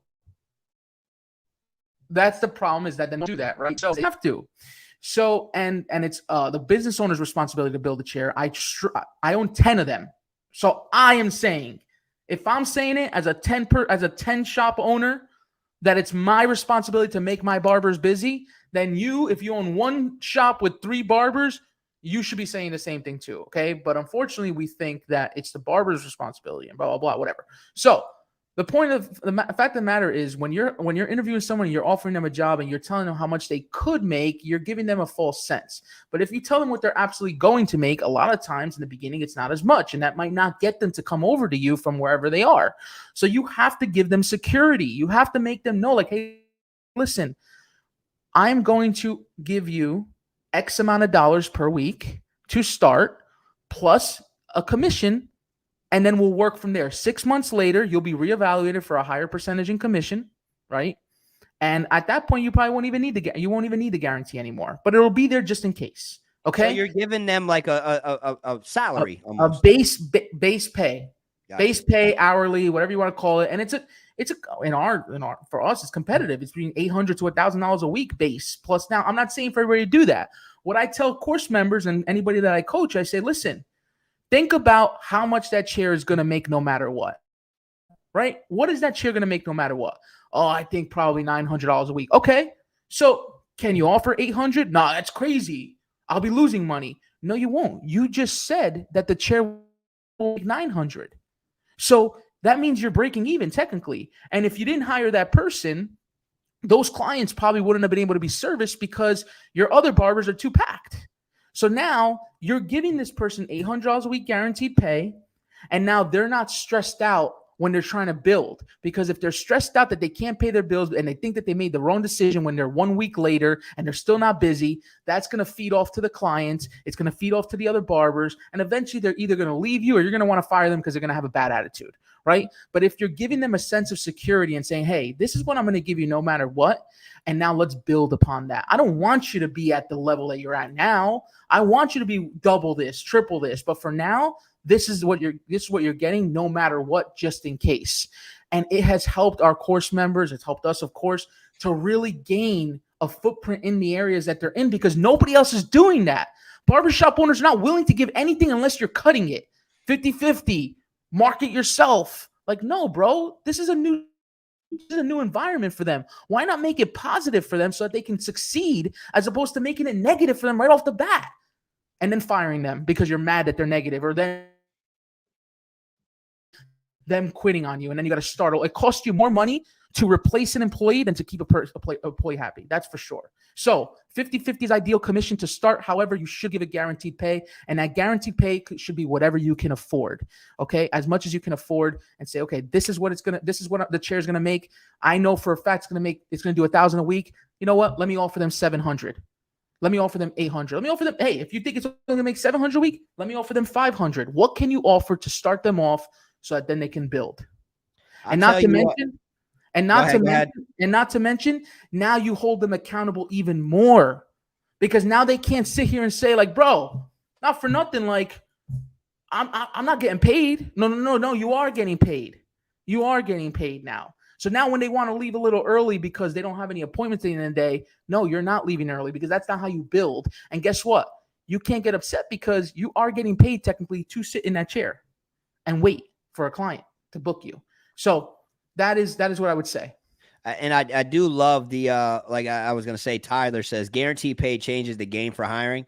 And I gotta be honest, bro. Like I never considered that until more recently hearing it. You know what I mean? I don't think you were the first person I heard it from, but you're one of the first people I heard that from, right? This is a newer concept that even I'm aware of, because, you know, when you're thinking of when people are always asking, you know, how can you find barbers? How do you hire barbers? What incentives do you offer them?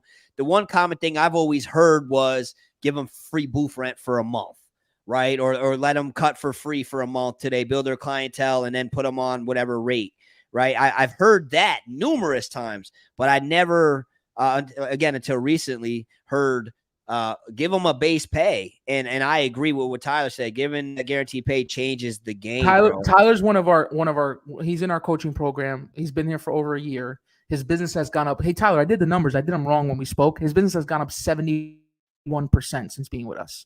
Okay. Since the beginning of the year. Sorry. And then the reason is because he has hired people, right, to be and maximize their how busy they are by giving them a guaranteed pay to start. And the guaranteed pay hasn't been touched in a very long time. In a long time. In the beginning, yeah, but he never lost money because they were at least cutting the amount that he was giving. I want to answer this question. And I want to answer by showing something I put together. There are 200 people in the room. There's only 35 likes. Yo, facts, bro. Yo, y'all better hit the like button. Hit some likes. Spam the likes. Let's get it up. We should at least get it up to whatever, minus the 35. We should have some more likes. And here's what I want to say before Joe snaps and goes in again. Guys, it can be a challenge to really value information when you're getting it for free, right? Like, you guys are on a YouTube live. You didn't pay a single cent to be here. So just human nature is to not really value things like they should be valued when they're given to us for free. So what I will say to you, like I like to say a lot of different times to people when they tap in, is imagine that you paid $10,000 to be on this call right now. Believe it or not, there are people who are in mastermind groups, who are in different mentorship circles and things like that, who are spending a lot of money to tap into conversations like this one, right? And you guys are getting it for free. So just imagine that you spent $10,000 on this, because think about it. If you spent $10,000 on this, you're going to be a lot more likely to really zero in and pay attention, right? You're going to be a lot more likely to take notes. You're going to be locked in. And most importantly, you're going to be a lot more prepared to implement this stuff, because you're not going to want to feel like you wasted your money, right? So don't just look at this as it's a free YouTube live. Trick yourself, trick your brain, and say, you know what? I just spent $10,000 to tune into that conversation, and watch how different your results could be as you implement this stuff. And Joe, you got the screen shared, and I felt like I was going through some vortex or something right there. What was that about? My bad. So I just want to show this. I put this together real quick because what happens is, because we have separate LLCs for all our locations, it's hard to have a complete P&L for all the locations. I get that at the end of the year, but I got a gist of it, right? So I put this together. If you guys want to say this is a lie, then that's stupid, because I haven't shown any lies so far, right? And this is probably actually underestimated, to be honest with you. Total payroll weekly is $65,000 a year, right? Payroll tax is $9,700 in a year. That payroll is $3.3 million in payroll that we're spending. Our yearly rent is $300,000. Somebody asked the question, "What is your rent?" So if you really divide that on an average, divide by 10, that the 300,000 divided by 10. Joe got the calculator on hand. He ain't playing, bro. The average rent is about $2,500. Some are a little higher, some is a tiny bit lower. But we're in northern New Jersey, okay, which is very close to New York City. And for what we're getting for $2,500 is a small square footage. We don't have really big shops. We have like 800 square feet to 1,000 square feet. We don't have really big shops. If you want a big shop like that in northern New Jersey, you're spending about $5-6 grand easily per month. Okay. So next, credit card processing fees. We've been $120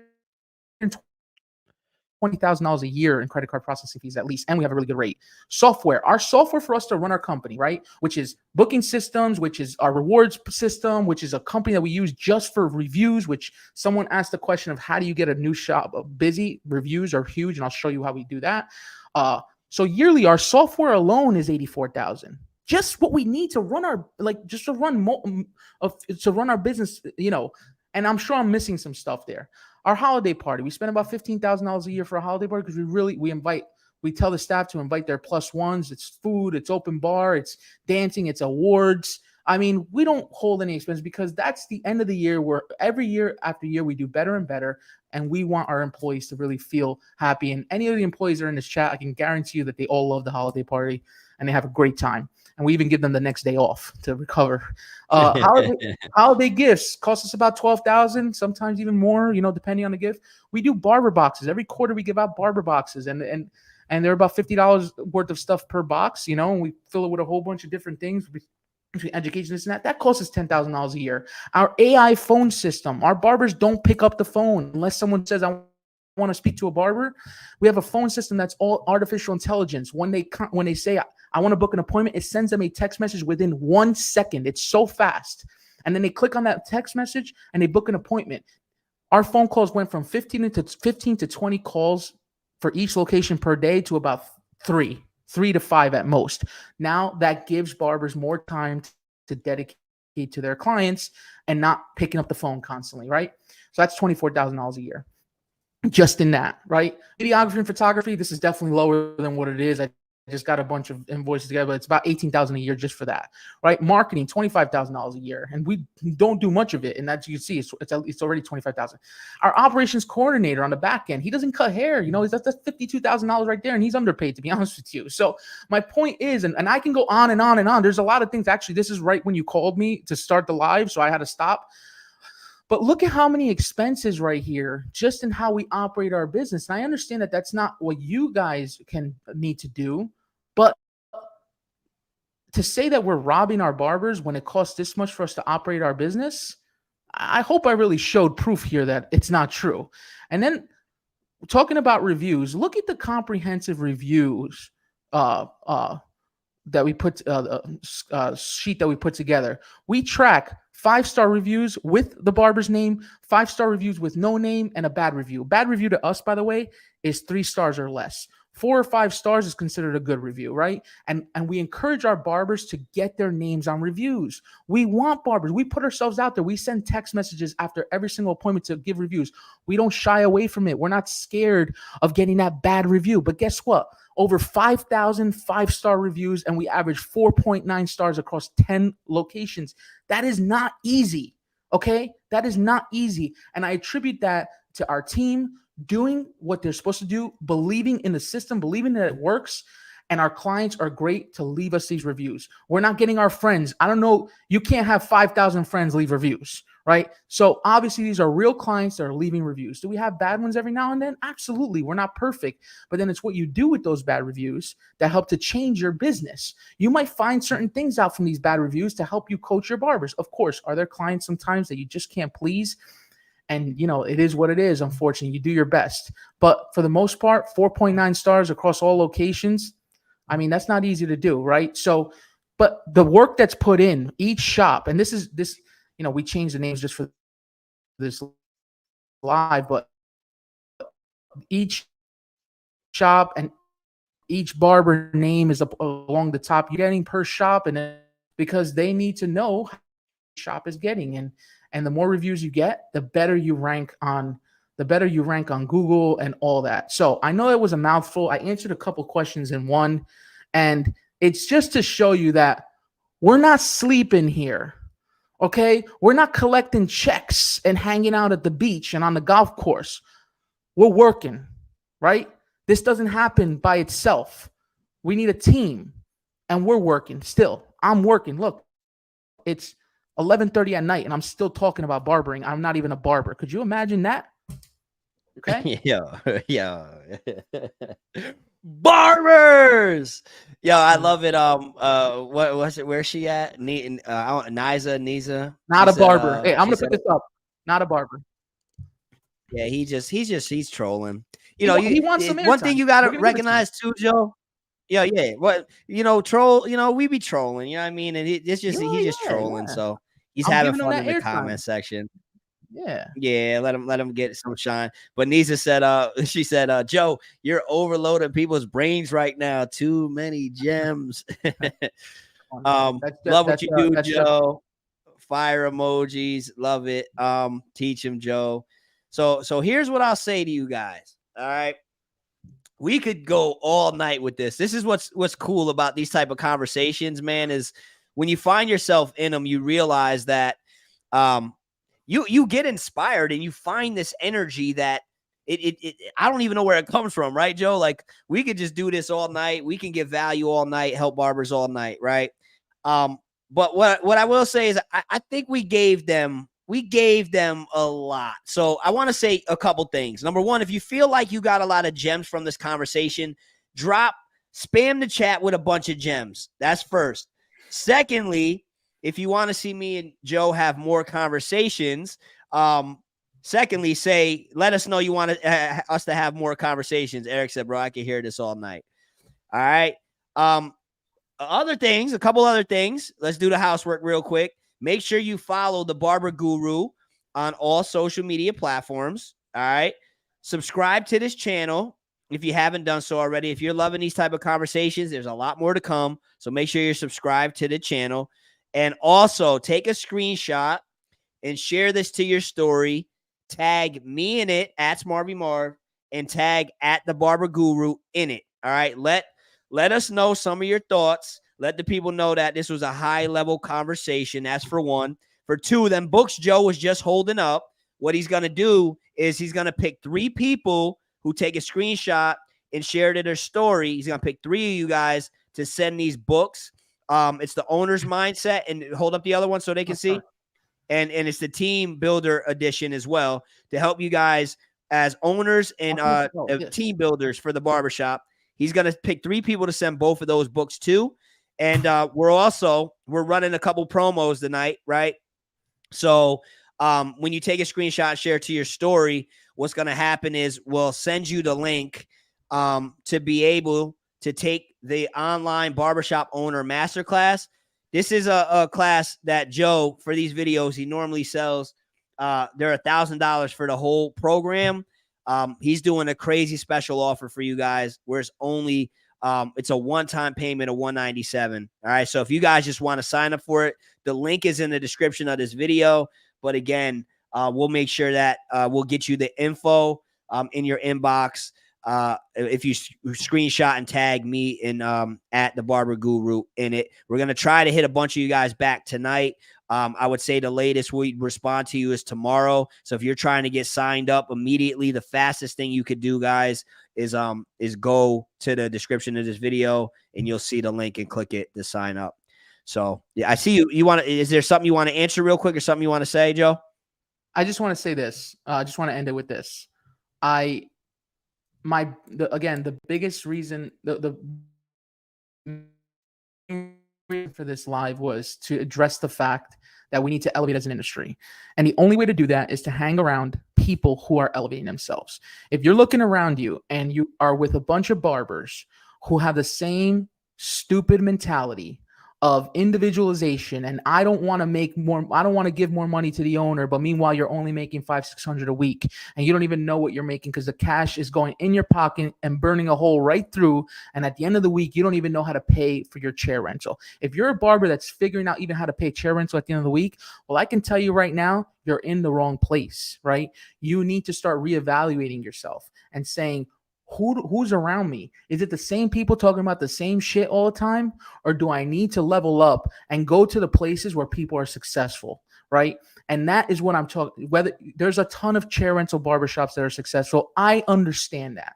I know that, right? I'm not saying that every single shop needs to be commission. What I'm saying is whether it's chair rental, whether it's commission, the level needs to be raised. The bar needs to be raised. And the only way for that to happen is to raise as a whole. Because let me tell you this, customers don't know how you get paid.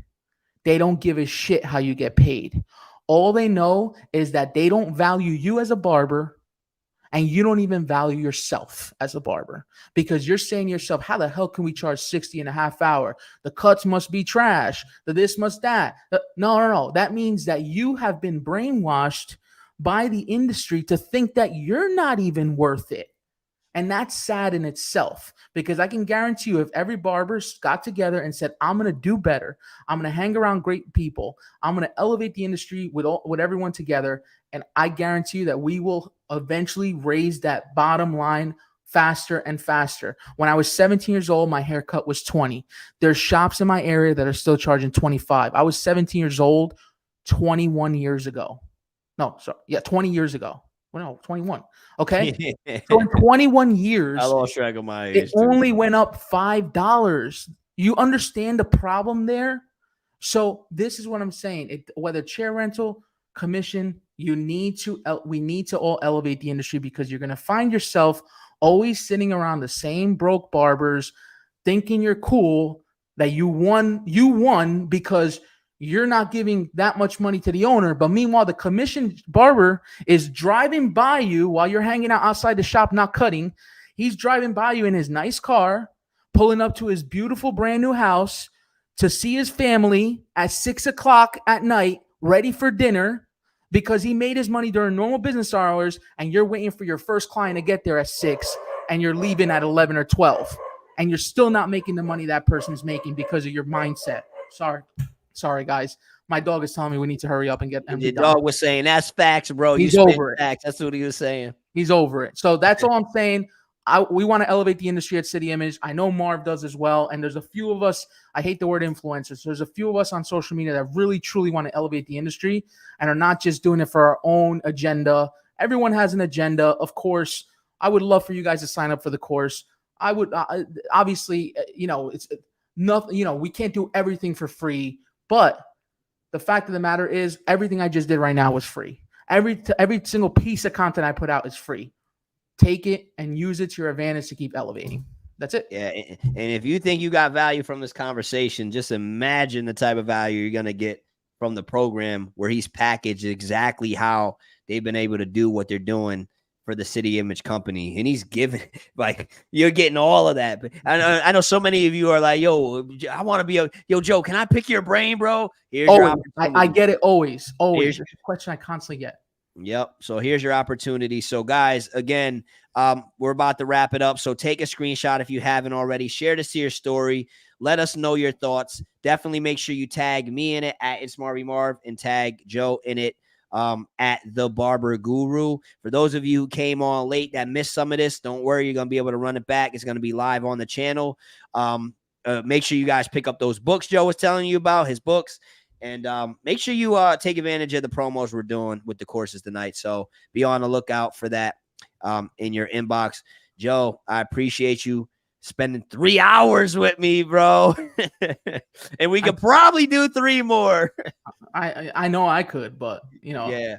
But because, and here's the thing, guys, the reason why, to understand this, the reason why when Joe says he could do another 3 and he means it, and when I say I could do another 3 and I mean it, is because we're just trying to give y'all as much as we possibly can. And there's so much that we want to say that we haven't said, but guess what? We're just going to have to save that for the next one. All right, guys. So we appreciate all of you guys for tapping in. Joe, I think I speak for all of the people when I say we appreciate you coming on the platform and giving so freely without holding back. We're grateful for you. And Joe, we'll be in touch, bro. Keep grinding, homie. Likewise, man. Thank you so much for having me on, as always. Take care, Barbers! We'll tap in with you soon. Good night.